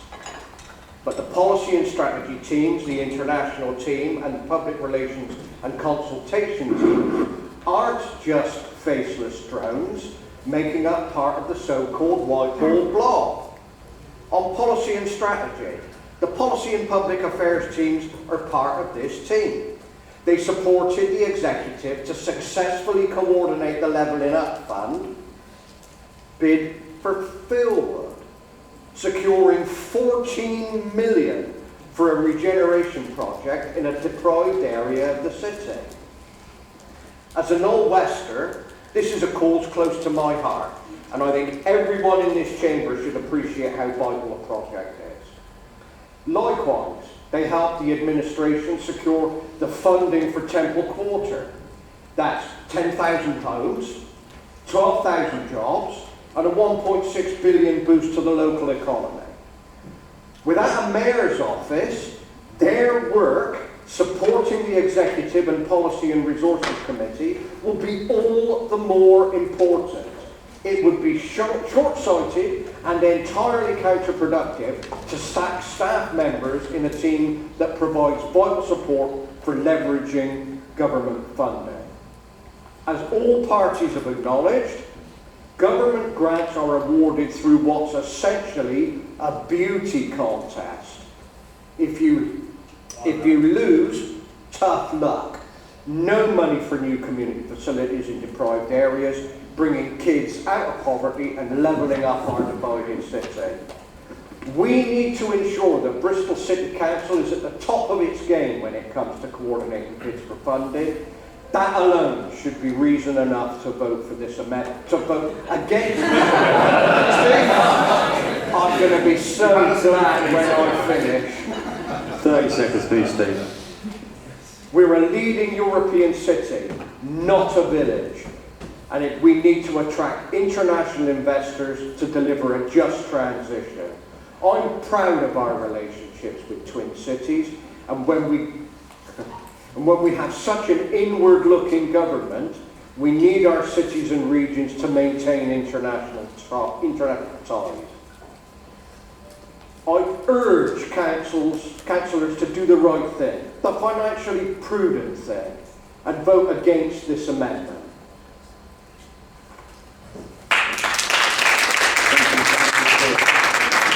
Which part of no do you not understand?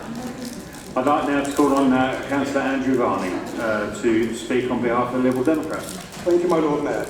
There is a great deal in this amendment that we can agree on, such as helping with the delivery of youth services, especially for young people with SEND, so badly let down by this current administration.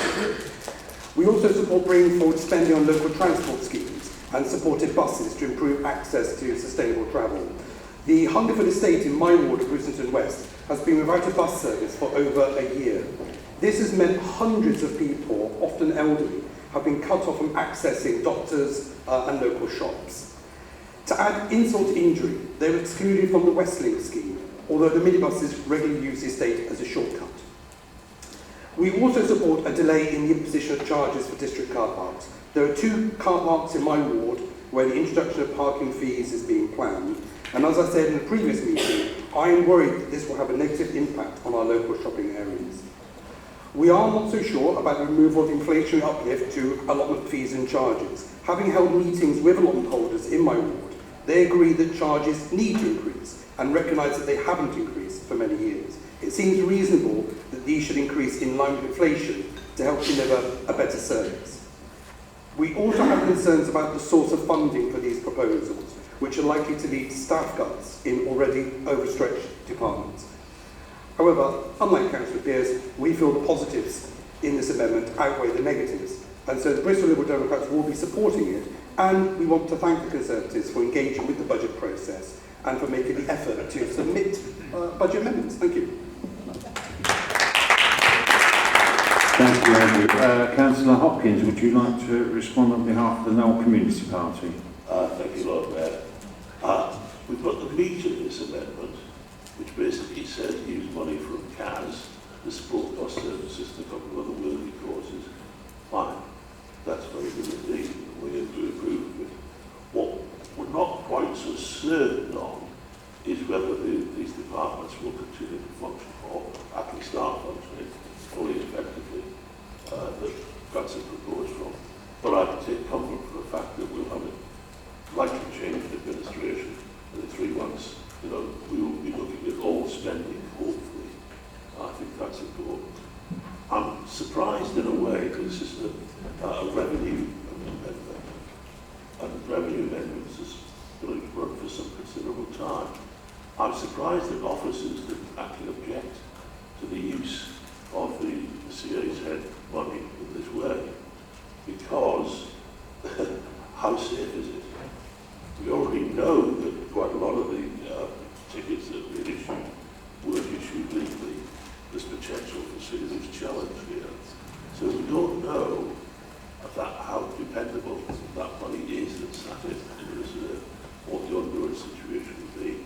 Having said that, I'm in favour of actually taking a chance with that and actually using it to improve our bus services, because I think for so many people in Bristol, that's an absolute priority. So, although we have concerns about some of the aspects of this, we will be supporting the amendment. Thank you. Thank you, Gary. Now, Reece, would you like to respond? I'm fine, thank you, Lord Mayor. Thank you. Councillor Smith, as the mover of the amendment, would you like to respond to the debate before we have a vote? I will briefly thank you, my Lord Mayor. First of all, thank you to our friends over here who are going to support us, I think. Councillor McAllister and Councillor Pearce both made similar points, which actually is what I said at the top of my speech, that these are not straightforward decisions, that these departments are not bottomless money pits that we can just keep taking out of without consequence. I understand that, we all do. But this is about priorities. It's about choices. It's that balance between the positive and the negative. And our view is that the frontline services that we're trying to protect here, the short breaks, the youth services, are a higher priority. They are more important than the internal corporate services, however valuable those may be. And Steve, you know, you talked about Facebook bureaucrats, whiteboard blog. That wasn't my words. That isn't what I think. But this is a balance. It's a choice. And you know, if you believe that the policy and strategy team or the public relations team need the money more than families in my ward who rely on short rates, I'll be happy to introduce you to them, and you can explain to them why you think that's the case. But a choice to make. Thank you. Thank you, Steve. Okay, the amendment summary is shown on the screen. And again, this will be an e-vote, so please ensure you are in your allocated seats so that your vote is recorded accurately. You are voting on the recommendation and the vote will be open for 15 seconds. Please vote now.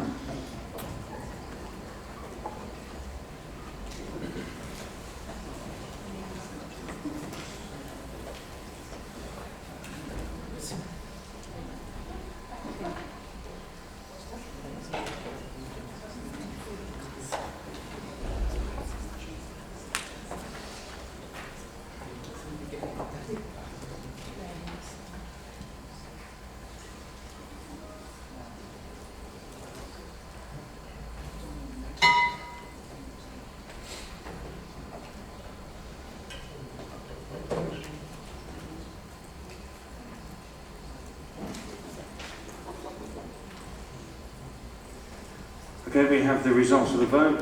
For 21, against 42, and 0 abstentions. So the amendment falls. Moving on now to Amendment 3, the Conservative Capital Amendment 1. This amendment involves the capital section of the budget. There will be one vote at the end of the debate. I can see you already standing up, John, so I'll let you carry on. Thank you very much, Lord Mayor. I rise to move the Conservative Group amendment to the capital budget. Our amendment is quite simple, uncontroversial, and hopefully will be supported by all members today. Third time lucky, maybe. As we all know, the Council is very inefficient and slow in spending SIL monies. These monies are meant to mitigate the harm caused by development, and they do need to be spent promptly in order to be fully effective. This amendment seeks to earmark £700,000 out of total unallocated SIL monies of £1.28 million to deliver improvements to our parks and to fund refurbishment of currently unfunded, much-needed improvements to children's play areas and play equipment. The Equalities Impact Assessment is very supportive, and I would urge all members to read it. I think we all know that parks bring a wide range of benefits to the whole of the community, providing opportunities for physical activity, as well as improving mental health and well-being. Indeed, the restorative concept of rus in urbe, bringing the countryside into urban living, goes back to Roman times, when civic leaders in Rome recognised the importance of green spaces to soften the built environment. Here in Bristol, our forefathers established many beautiful parks and green spaces. It's a great legacy. Sadly, in recent years, investment in our parks has reduced.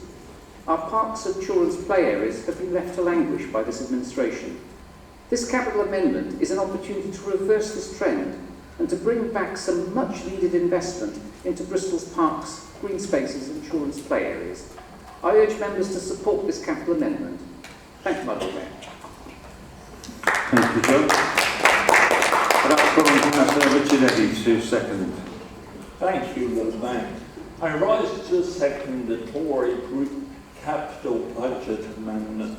As a member may be aware, this buys strategic SIL and provides for important new investment in parks and children's play citywide.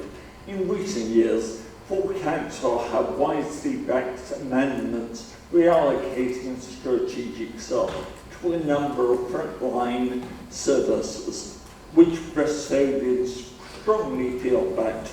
I hope councillors will support this worthwhile amendment today. I'll use 3 local bishops with examples of the sort of area where it could help, but I'm very much aware they're typical of examples in all your wards, and all of those, in my view, could benefit. Firstly, back in 2016, under to consultation to invest over £60,000 refreshing the Lakemy Grove Children's Play Area. This serves the centre of the Highridge Council estate and was originally invested back in the 90s when scores of new family houses were built. The much needed project was a victim of the Mayor's initial budget savings. It is just the sort of investment we could revisit. Secondly, the residents of Headley Park sought for decades to secure council funding for new children's play equipment in Headley Lane Park. Unsuccessful, they turned their energy outwards and the so-called Headley Parkers levered in ITV funding to secure play equipment, which was adopted by the council to met our strict play standards. Obviously, we need to ensure there is money to refresh this play space. Thirdly, for over a decade, the bishops of our board councillors have been working with parents in Northern Bedminster Down to provide desperately needed new play area. 30 seconds, please, Richard. Although local housing produced this was not enough, and recent cuts to parks budgets meant actually any aspiration to build play equipment here is purely a pipe dream for local people. Please, all these three examples could be mirrored in your own wards. Please give this amendment your support today. Thank you, Richard. I'd now like to call on Councillor Martin Fodor to speak on behalf of the Green Group.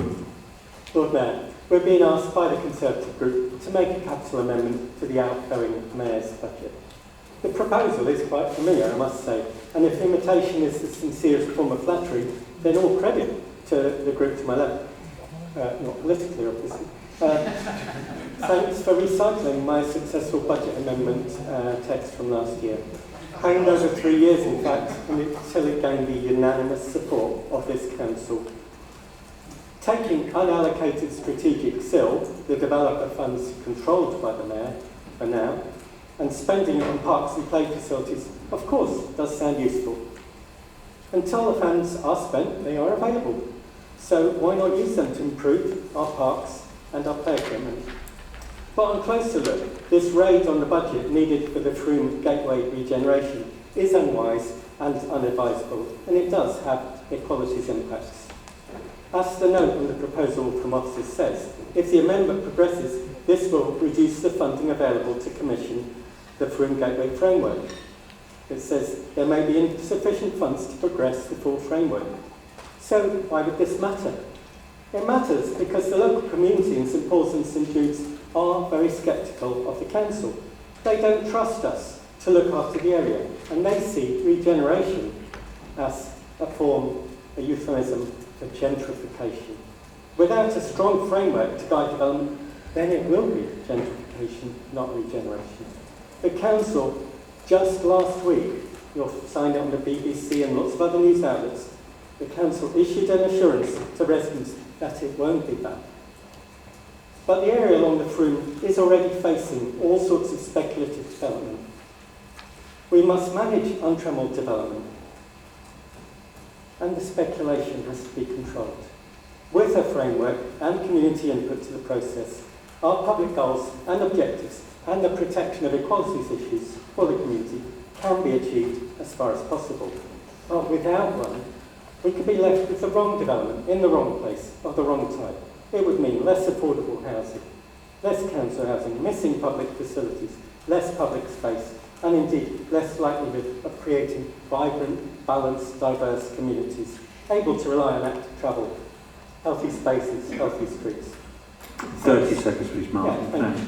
So speculation at the expense of inner city communities in our city is not something Greens want to see. The other drawback with the amendment, if it's voted through, is there might be something for your election reasons, of course, but As we know, this is a pantomime, and the new funds for parks and play areas in the ward will not be in your wards. They're going to go into a strategic fund. That strategic fund, currently controlled by the Mayor, has to be targeted at growth areas, and it still will be. It won't be your wards. Can you wrap up, please, Marlene? It would be better this funding is used to help guide development, look after the area and the community, and keep the promises the council's made. My advice to the council is reject the proposal, vote against the amendment. Thank you. Thank you. I now like to call on Councillor Ellie King to speak on behalf of the Labour Group. Thank you, Lord Mayor. The most palatable of the amendments put forward for sure. The strategic SIL that is referred to is currently defined as unallocated, but is currently penciled to progress the Froome Gateway Regeneration Project and green infrastructure. Froome Gateway is hugely important brownfield regeneration project that will benefit the whole city. It has involved extensive resident engagement to inform how best to deliver homes, jobs, parks and other social and health related spaces in that area. Diverting money away from this project jeopardises the trust built with those engaged communities and our ability to deliver on our priorities. Under the Labour administration, the council is already spending significant sums of money on parks and play parks, and I'm incredibly proud of this investment. We've currently allocated around £6 million on improving our parks, including Redcatch, Hengrove, Albury Court, Arbell Road, Victoria Park, Beverston Gardens, St Agnes and Rawnsley, alongside 9 refurbished play parks on land in council estates, and of course collectively we all have through our many others in our area committee still. There are other parks that could do with improvements, no doubt a worthy cause, but strategic SIL is a finite resource that can only be used in areas of growth and regeneration, and must also be used for other vital projects such as road improvements, green infrastructure and active travel facilities. But if the majority of councillors believe this is the most appropriate way to spend that budget, then we won't stand in the way of that. Again, noting this is geographically determined by growth areas. I'm afraid, Councillor Eddy, Bishopsworth is highly likely to be eligible for strategic SIL. A pinch of salt. It's not lost on me that if we keep chipping away at strategic SIL pot, then we continue to undermine our ability to get our major strategic projects in the city progressed, and crucially ensure that we develop brownfield regeneration which is world class and supports communities through creating great healthy places. We have to show more ambition and vision for our city than that. I've talked in this chamber before about how the regeneration of Castle Park will not only bring improved cultural, active travel, connectivity, accessibility and parks improvements, but most important of all, it will improve the safety of the park. A life was tragically lost there last year, and this week another horrific and unacceptable attack has taken place. The park and the plan for the park will support a huge range of residents and visitors to enjoy the space safely and inclusively. It is pivotal, transformational projects like this we should be working collectively to support and ensure we fund properly. So, like the budget on the whole, there's no cost-free decisions. We'll be abstaining on the amendments, and regardless of whether it passes or not, we look forward to working with members from all parties to form a consensus on how strategic SIL should be used moving forward. Thank you. Thank you very much, Ellie. Now I'll move on to Councillor Sarah Classic to speak on behalf of the Liberal Democrats. Thank you, Lord Mayor. I rise today we will actually be supporting this budget amendment. The amendment is about investing in the heart of our communities, our parks and green spaces. Parks and playgrounds are the lungs of our cities, the place where families gather, where children love and where communities come together. They are not just patches of grass and swings, they are essential components of a vibrant and healthy society. By reallocating unallocated SIL funds to enhance our parks and playgrounds, we are not only investing in physical spaces, but also in the well-being of our citizens. Improved green spaces offer a myriad of benefits that extend far beyond mere aesthetics. Moreover, enhancing our parks and playgrounds fosters social cohesion. These are places where people from all walks of life converge, where friendships are formed and where bonds are strengthened. By investing in these communal spaces, we are nurturing a sense of belonging and unity within our neighbourhoods. Additionally, improved green spaces have shown to have a positive impact on mental health, and in our fast-paced urban environments, parks offer a sanctuary of tranquility, a refuge from the stresses of daily life. Furthermore, investing in parks and playgrounds is an investment in the future. By providing safe and inviting spaces for our children to play and explore, we are sowing the seeds of a healthier and happier generation. These spaces stimulate creativity, encourage curiosity and instill a love for nature that will be carried forward to generations to come. In conclusion, our parks and green spaces are at the heart of our communities and deserve proper funding. We'll be supporting the amendment. Thank you, sir. Gary, would you like to respond on behalf of the Knoll Community Park? Thank you, Lord Mayor.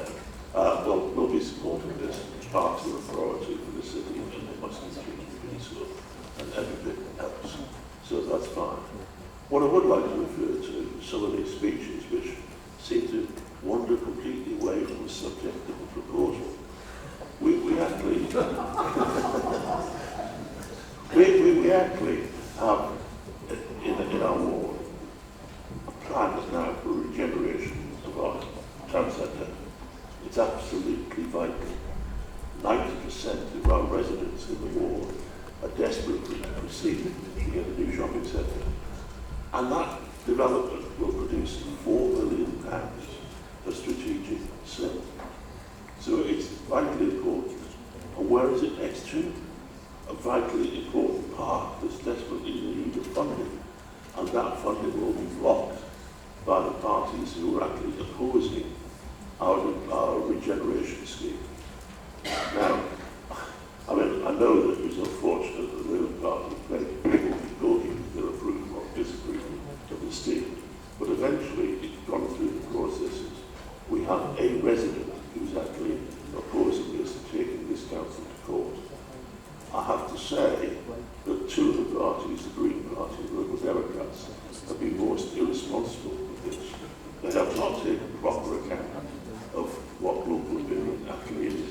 They have not looked at the reality of this. And bluntly, they are actually being extremely damaging towards our community in opposing the scheme. So basically, I support this amendment, and I think that all people should think very carefully consequences of their actions when they play politics. Thank you. Thank you, Gary. Marvin, would you like to respond?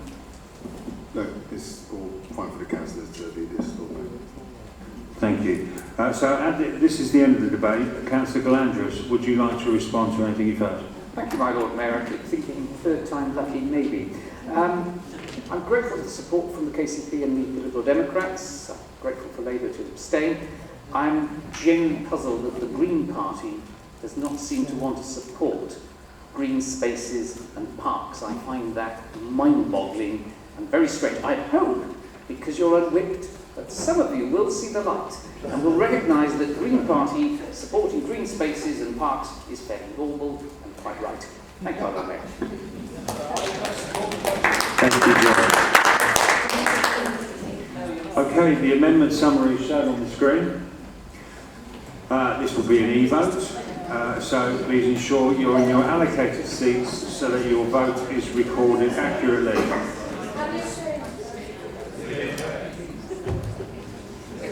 You okay? Okay, please vote now.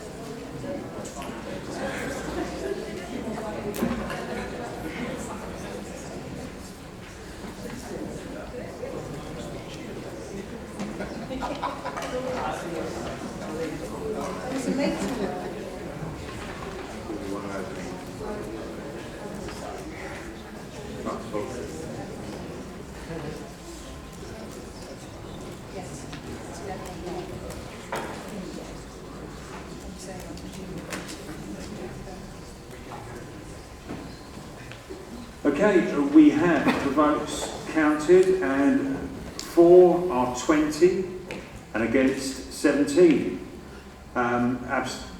Abstains 26. So the amendment passes.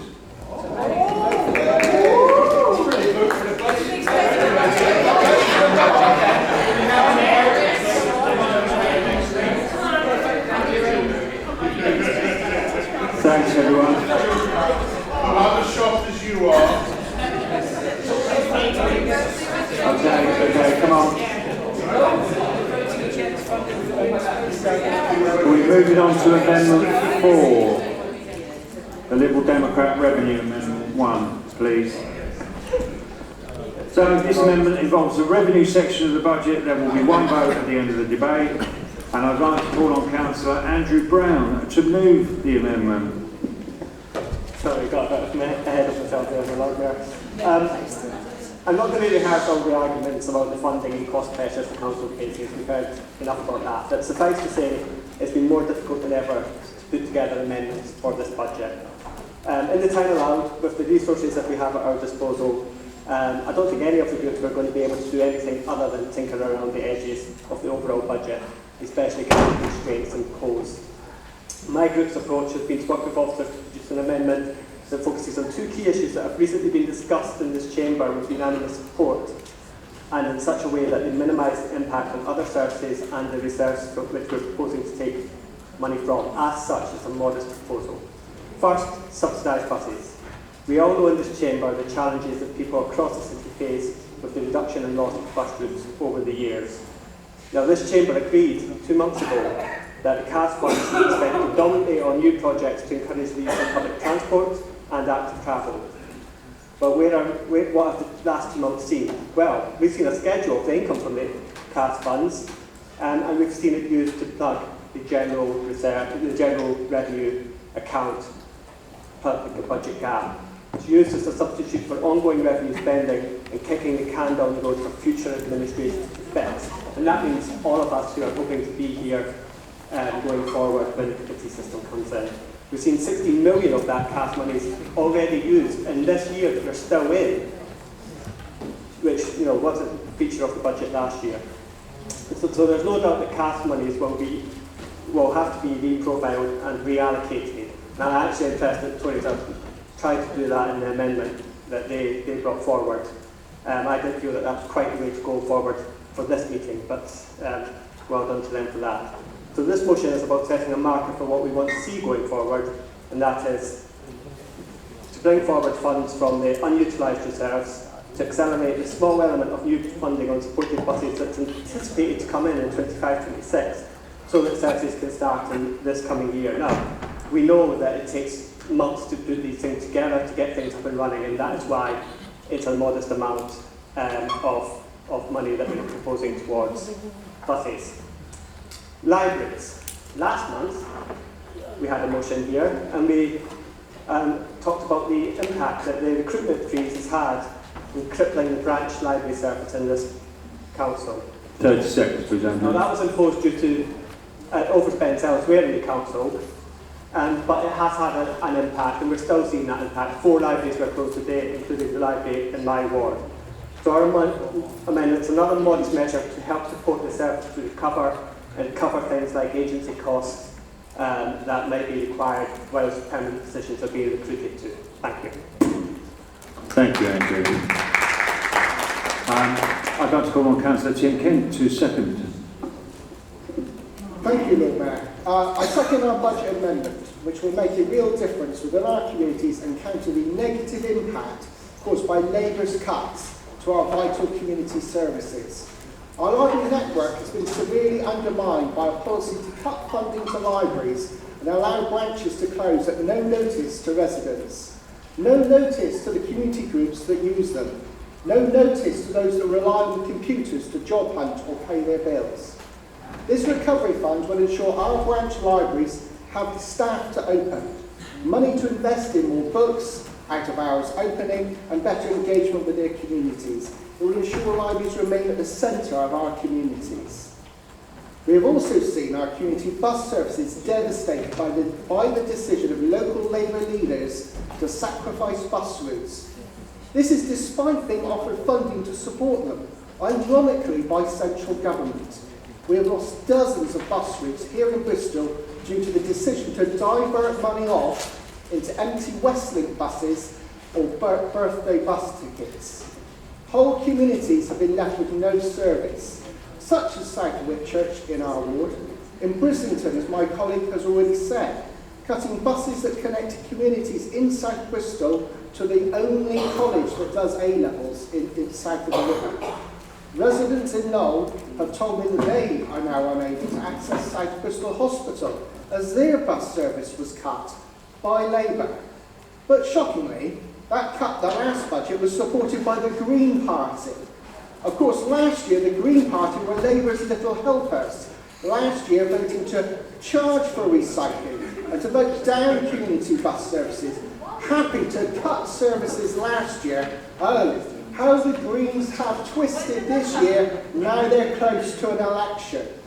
Our funding will help bring forward the restoration of bus services to underserviced communities months earlier than currently planned.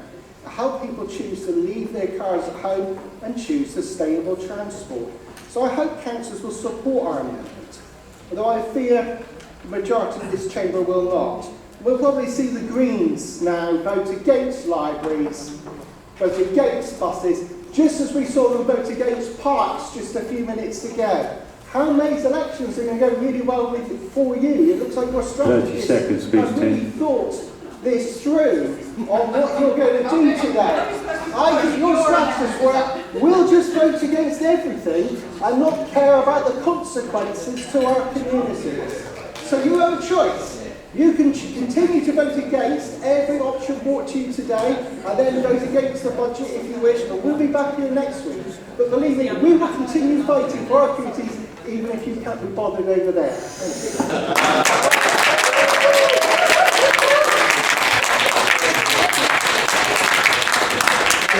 you. I'd now like to call on Councillor Jenny Bartle to speak on behalf of the Green Group. Settle down, please, everyone. Thank you. I mean, obviously, the two outcomes that the Dems want from this, which is supported bus services being reinstated slightly earlier and keeping our libraries open rather than from being closed with no notice. Obviously, everyone approves of that, but where have they got the money from? That's the reason we're going to be voting against it. They want to plunder a couple of our reserves, the Climate and Ecological Reserve and the Community Resilience Reserve. These are doing really important work. They're paying the wages of 11 staff currently, and we shouldn't be just stopping that work to try and fund something that should have come out of a revenue rather than a reserve. And I really think that that is the key point, right? That they couldn't find anywhere in the revenue fund to cut. So they've just gone for some reserves that, oh, well, we can get away with that. No, we haven't. Like, I really think it's an important point to make that.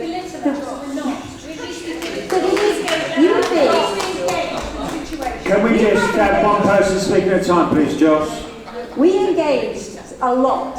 We engaged a lot in this, and we decided that tinkering around the edges was not worth it. That the things that Greens want to see for this city involve strategic development over a course of months, not a couple of little, we found a reserve right over here, or a deep cut to the council tax reduction scheme in the case of the Tories. We weren't willing to do those things. We think that the 6-month process of scrutiny is not the same as a 6-month process of a budget development. Scrutiny is not the same as writing your policies from the outset and directing officer resource into developing those policies. We think it needs much more work, and I think that is demonstrated by every single one of the amendments that has been put through here in the last 3 years that I have seen. They've either not come to fruition, or they've been kind of ignored, or they've been voted down because, well, obviously that would have a terrible outcome and everyone agrees on it. So I really want to reject that, but yeah, going back to the amendment, I suppose, you know, the future will be collaborative. We will be able to hopefully develop some way to protect our libraries more effectively. 30 seconds, please, Jenny. We all have the same priorities, and I'm sad that we can't support your work because you haven't been able to find the money in a sustainable way. Thank you.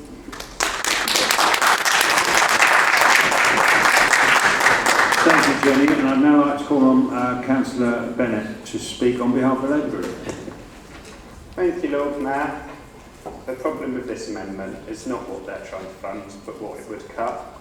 We need more supported bus services to get into neighbourhoods and communities across the city, and I appreciate the disruption caused to residents caused by temporary library closures that are a result of 40 years of Tory and coalition economic mismanagement.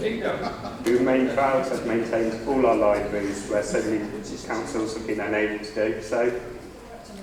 I've been campaigning for the restoration of bus services to Stapleton in my ward, and even though saving the bus service would make me a hero locally, I wouldn't want to cut the funding in the way that you've proposed. It just wouldn't be the right thing for Bristol, for our communities, or for our planet. Don't be mistaken by the word reserves. The funds this amendment would reallocate are to be spent in the next financial year. This funding is crucial to decarbonise Bristol, support a wildlife recovery, and build up the strength of underrepresented communities in the areas of highest deprivation. The amendment would cut $250,000 of funding from the Climate and Ecological Programme. This programme is already delivering our climate and ecological action plans and training staff on how to get better climate and ecological results from the hundreds of millions that we spend on our capital projects. The team has been incredibly successful in its bids, managing to secure over £15 million of external funding to further our objectives, ensuring that we get good value. Next year, its focus is on implementing Bristol's Just Transition Declaration, ensuring social justice is at the forefront of climate transition, and delivering the Keep Bristol Cool framework to prepare for the extreme heat waves that will become increasingly common. The Community Resilience Fund is a brilliant example of deliberative democracy, providing redistributed funding to community organisations and equality groups right across the city, including the Malcolm X Centre, 125, BRICS, the Somali Resource Centre, the Bangladesh Association, Bristol's Women Voice working with refugee women, the Bridgestone Project, and many more. This is the most important year for the CRAF to spend its funding to deliver its projects by 2026, but cutting the funding by $200k as proposed would delay the majority of these. Even worse, it would irrevocably break the trust placed in us by these communities to deliver. I'd invite the Liberal Democrats to specify which part of these programmes specifically that you consider worth sacrificing. 30 seconds, please, Marnie. Do they think that preventing climate catastrophe is not a priority? Is restoring a nature and wildlife recovery not worth the buck? And which community or quality group should have their funding stripped? This amendment exposes an arrogance, a failure to learn from the experience of getting into bed with the Conservatives and turbocharging austerity, which caused untold damage. Lord Mayor, Bristol deserves so much better than this. Thank you.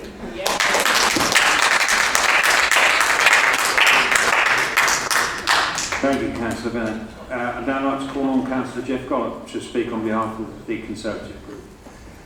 Thank you, Lord Mayor. It's very clear that budget amendments are a key part of the pantomime. I'm trying to work out whether it's the Greens or the Labour Party that come closest to being Prince Charming. And I have to say at the moment, I think... Give us a kiss. I think it's both approaching ugly sister status. But I do find so much of this baffling. I find it baffling that a Green Party does not want to even put forward amendments to show a flavour of what you believe in and what you care about. That seems extraordinary. I'd vote for the Lib Dem amendment on the back of Tim Kent's passion in what he had to say. Where's your passion? Your passion's in criticising everybody and actually standing up for nothing and putting nothing forward.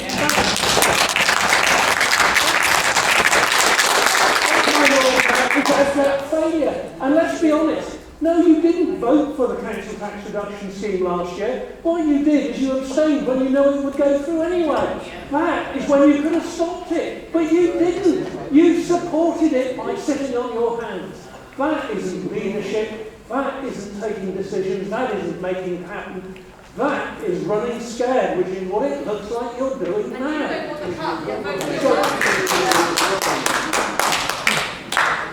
But perhaps I want to move on to the amendment. Don't feel you need to. I'm intrigued by Councillor Bartle's definition of the word plunder. Because to me, plunder is when you take something and run off with it and you don't give it back. When you take it out one year and put it back the next, You're borrowing it short term, but you're borrowing it to prove a point for something that is sustainable, that is real, and that is deliverable. I do not believe it is appropriate to use such an emotive word as plunder to describe something that is being created to find a way of doing something that you as a party were unable to do. So the fact is that what we see here is two issues which now leave me baffled with the Labour Party. I've sat in meetings for years where you have told me the importance of bus services in marginalised areas, where you've told me the importance of libraries to actually help those who do not have and need support to encourage them to learn and get the experiences of our communities. 30 seconds, please, Chair. What do you do? What do you do? You just sit by, let the bus services be closed down in areas that are most isolated, and then create a random process of opening libraries that will result in the numbers of usages of all libraries being down. My Lord Mayor, failure after failure. I do not understand. This provides a mechanism to say, here's a way of doing it, and now you're going to sit on your hands and vote against. This is madness. My Lord Mayor, it may come as a surprise, but we will be supporting the Lib Dem motion, and I promise you we're not getting into bed with them. Thank you.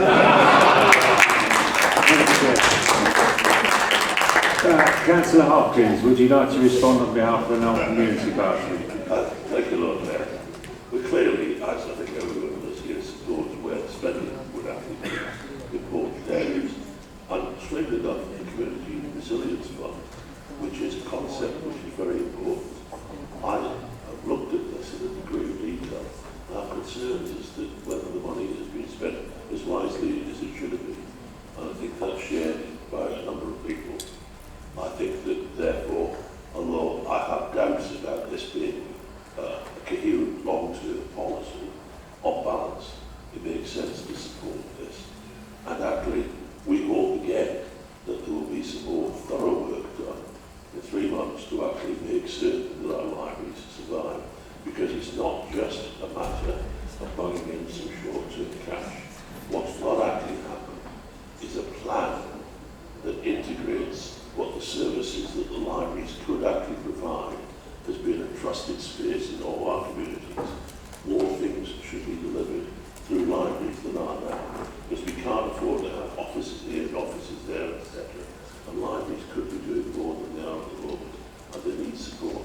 But I haven't seen from either the proponents or the opponents of this any clear plan for making certain that libraries flourish and thrive into the future. So we'll support it, but you know, it's not exactly solving all the problems, is it? Thank you, Gary. Marvin, would you like to respond at all? No, again, I'll leave this to the councillors on there. Okay, that's the end of the debate. So, Councillor Brown, as mover, would you like to respond to anything that's been said?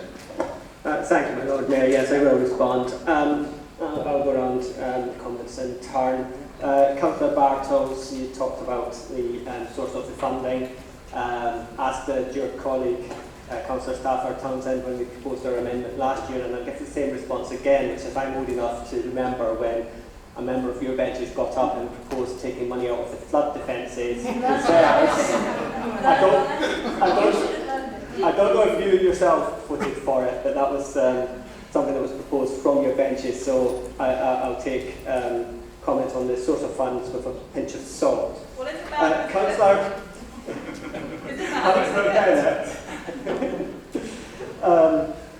I think you should reread the service impact section on the forms, because although you're right, some of those reserves may be being used for other things, what's being proposed to be drawn down is not coming out of the funds that are allocated to other things. It's unallocated parts of those reserves, and we worked with officers to reduce the amount that we were asking for, specifically so that it could be a more sustainable solution. Councillor Gollett, I'd just like to say there is no room in my bed or the Liberal Democrats' bed for one of you, let alone all of you.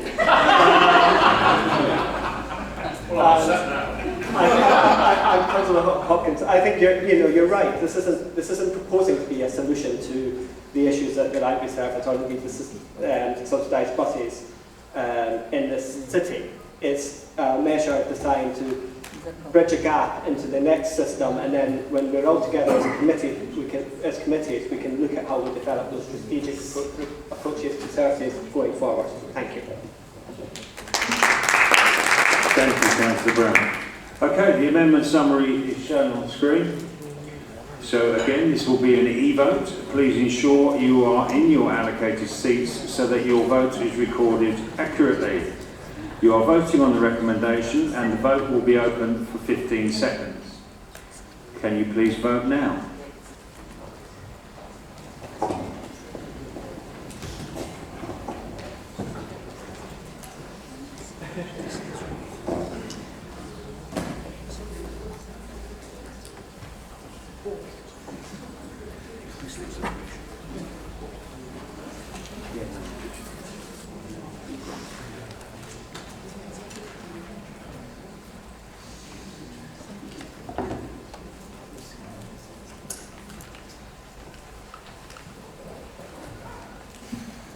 Thank you.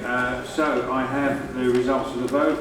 For 20, against 41, and abstentions 0. So the amendment failed. Thank you.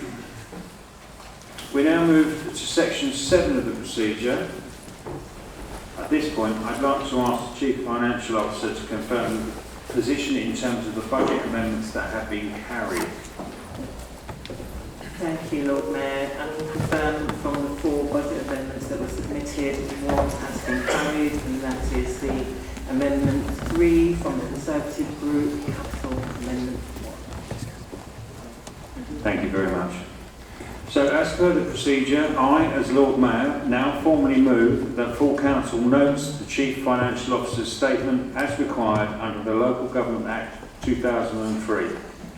This is set out in full at paragraph 17 of the main budget report and confirms the robustness of the budget estimates. I'd like now to ask Councillor O'Rourke, as Deputy Lord Mayor, to second the motion. I second the motion. Thank you. May I ask full council to formally note the Chief Financial Officer's statement?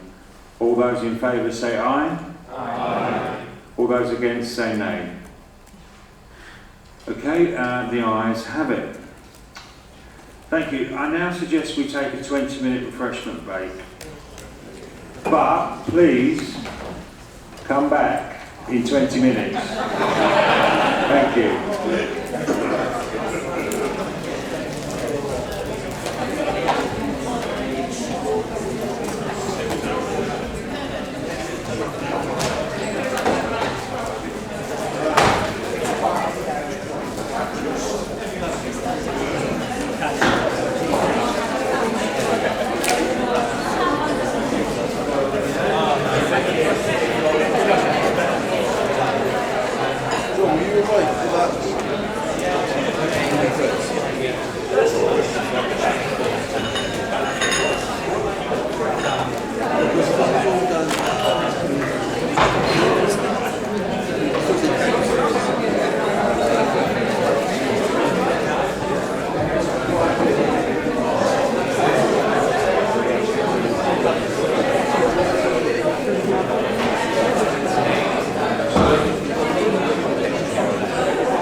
objection, but it is a pantomime, isn't it? Right, you take treats to the room, I'll bring them back. It depends whether they need them, but there usually are a few. Sugar levels out.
I think you're feeling the rejection.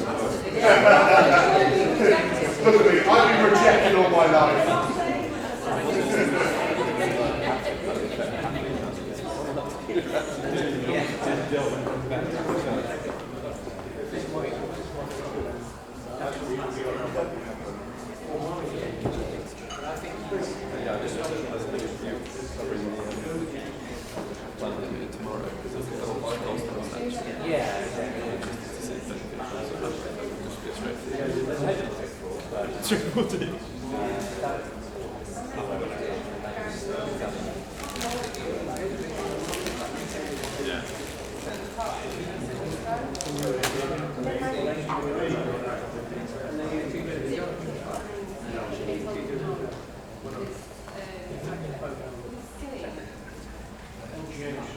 but the standard vitality who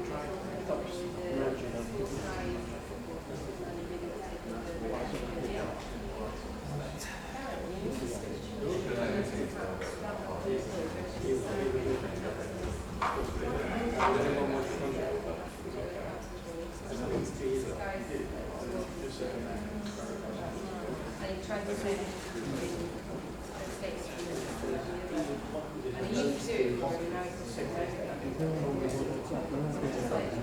see a vulnerability. It's just a bullshit, it's full guy saying that, and then it has to be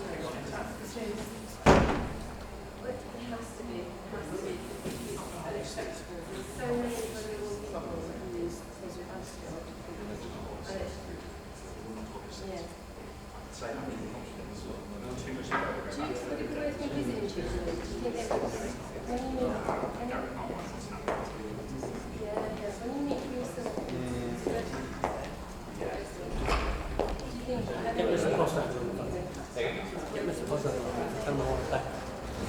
He claimed it was here. When the budget gets carried, compared to better. Not a chance. Oh, yeah. This is all part of his new single life, right? Yeah. So what happens then if it doesn't come back to next Wednesday. But they don't have a choice but to carry, unless they bring home. And they've got to get 2/3 majority. So it's very clear. So I've never covered this because in Bristol and okay. Cardiff, it was just a massive majority. Yeah, it's just always like 3%. Well, he gets put to him and then do you accept the amendment? Which is he will say, yeah, I do, because it's your budget, but normally we do. And then that's like the amendment is put to the floor. Sounds like next week. Next week, yeah. Only 3 possibilities. The mayor's got 3. Can I bring the thing? It was only new budget. He'll bring the same. Or the floor can propose. That budget, I think it will be very different. Unless you're cross party, which doesn't do that. There's a lot of that. Or the manual.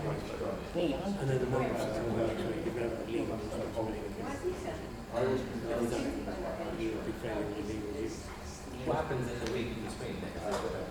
The mayor gets 5 days to decide if he wants to submit a new budget. We want to, in the past, when we want to agree, we've made agreement with someone before the first meeting. Not the second. Right. If you're going to do it, might as well do it before, right? Yeah. And obviously, we did it. It's not really a budget, but we've said from the beginning. We can take it budget. Because we won't be. He loves all that technical crap as well. Yeah. It's difficult, really. Yeah.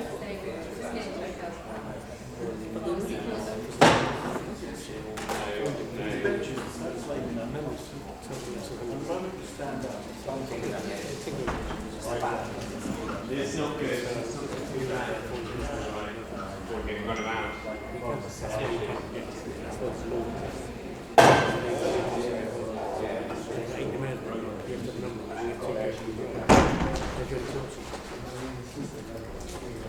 Technically, it's still rejected.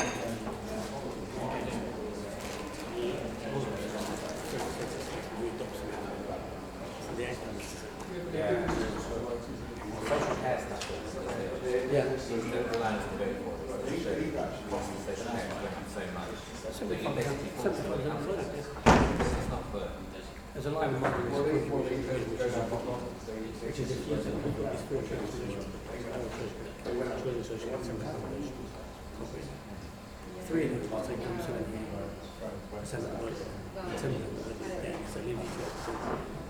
So if you don't reduce the cost of social, you won't have any, you won't be able to do anything else apart from the budget social. The new administration has to put this transformation project, they're paying. That's the key, in my opinion.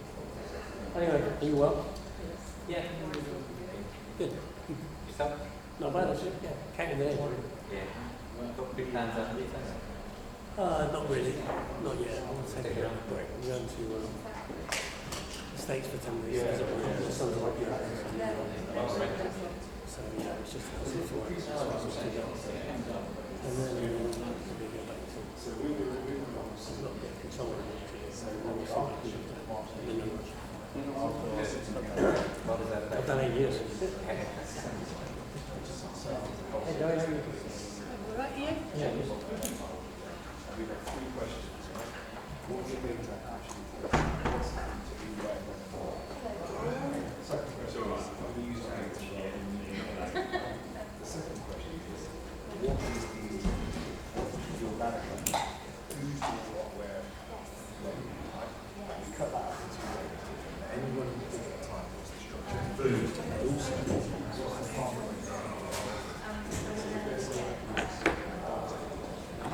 What's the path of future? One of those big questions is our school distribution. So here's the person at risk. We've been a bit lower. Let's clear the management to go. Then they're a limbo. Well, that can't be.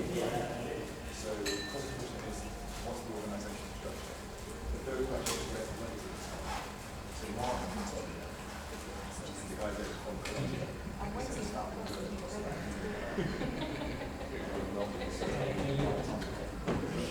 Surgery and that's right. So where's the money? When we see we might have 80% of the money spent on distribute that spend. And then move more into prevention.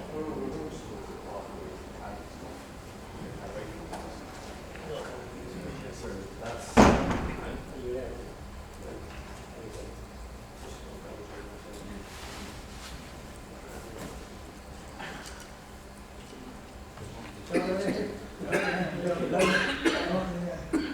Oh, that's feel popular in these kind of... What happened to all the other chicks? I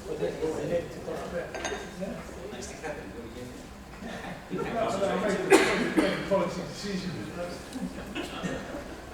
I quite like it here, you can see quite... It's not great, you can't hear it. Are you escaping after this, Denise? Are you escaping after this? Got to come back in a second. Yeah.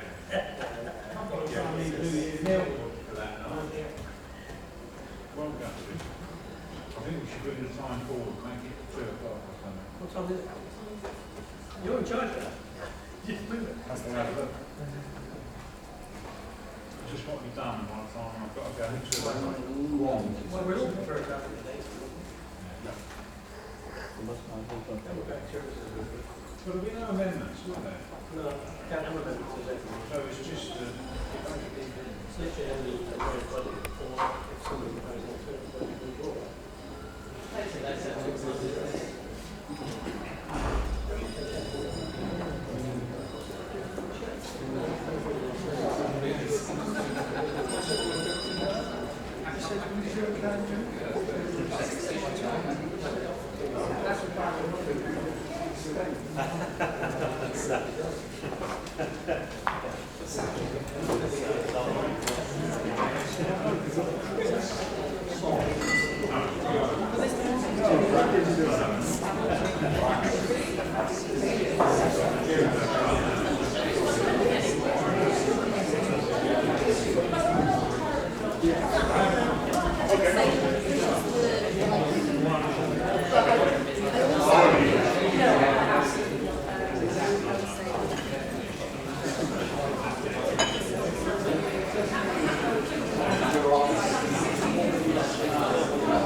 Thank you all for coming back on time this time. We'll just a few stragglers come in, and then we'll crack on.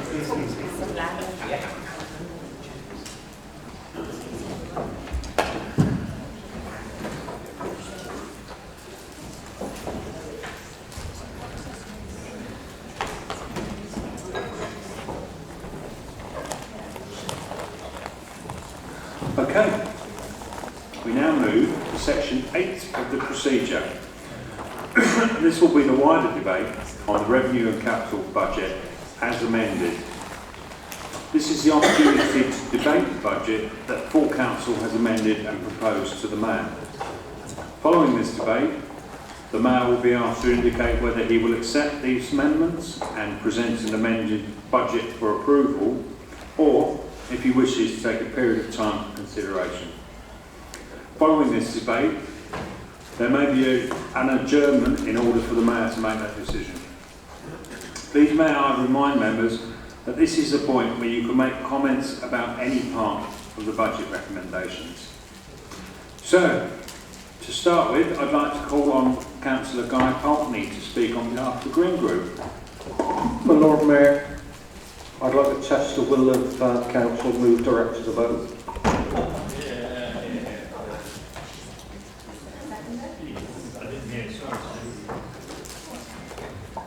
My Lord Mayor, I'd like to test the will of Council and move direct to the vote. Happy to second. Okay, let's have an aye-nay vote and see where we are. Councillor Pearce is suggesting we move straight to the vote. But my speech was going to be funny. Mark, you can do it in the pub. Do it next week. Yeah, good point. Funnier next week. Okay, I'm just testing the will. It would be an electronic vote, I suppose. So, aye or nay, do we move to go to the vote on the budget with the one amendment? All those in favour? Aye. All those against? Wow, I like that. Thank you, Steve. Don't say I never give you nothing.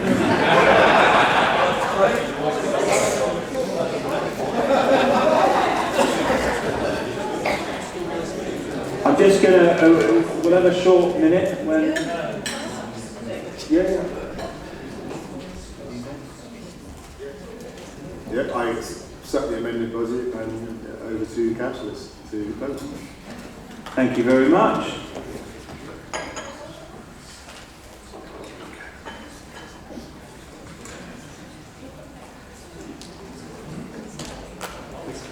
I know, why didn't I do this 10 years ago? And every year there are.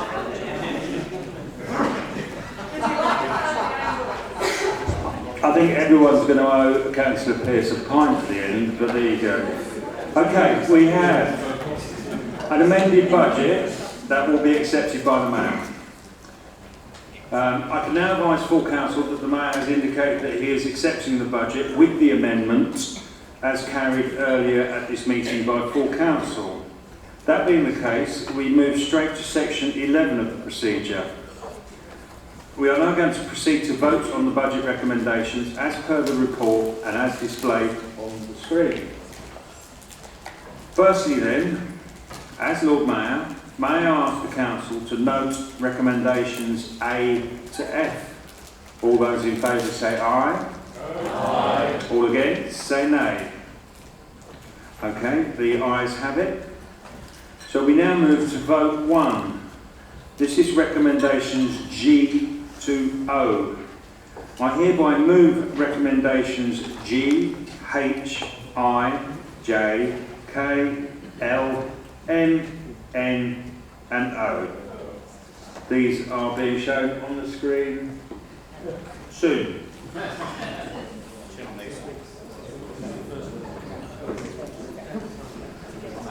Have we got them on that screen?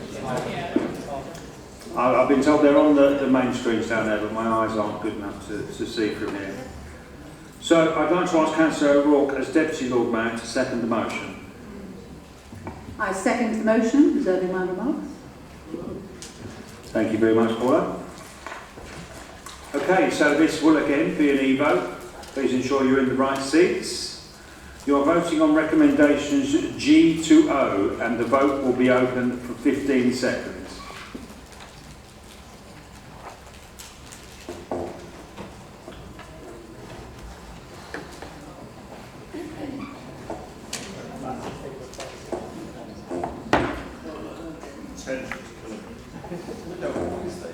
Please vote now.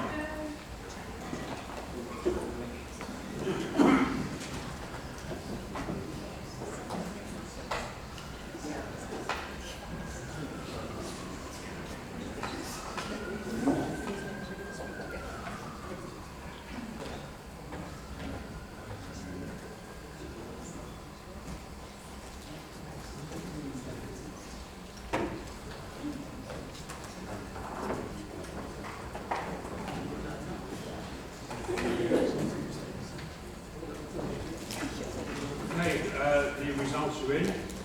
Michael. Results are in. 4, 19, against 40, and 1 abstention. So that has fallen.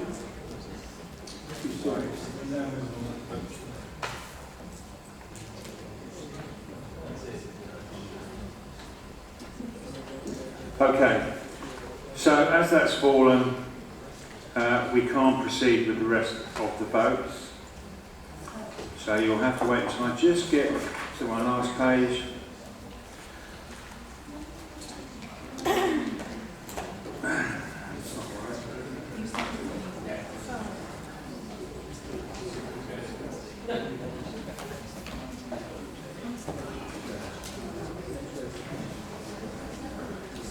Okay, that will be the end of the meeting, and we will come back, joy of joy, next Wednesday at 6 p.m. 2 p.m. even. Apologies. Thank you very much for attending.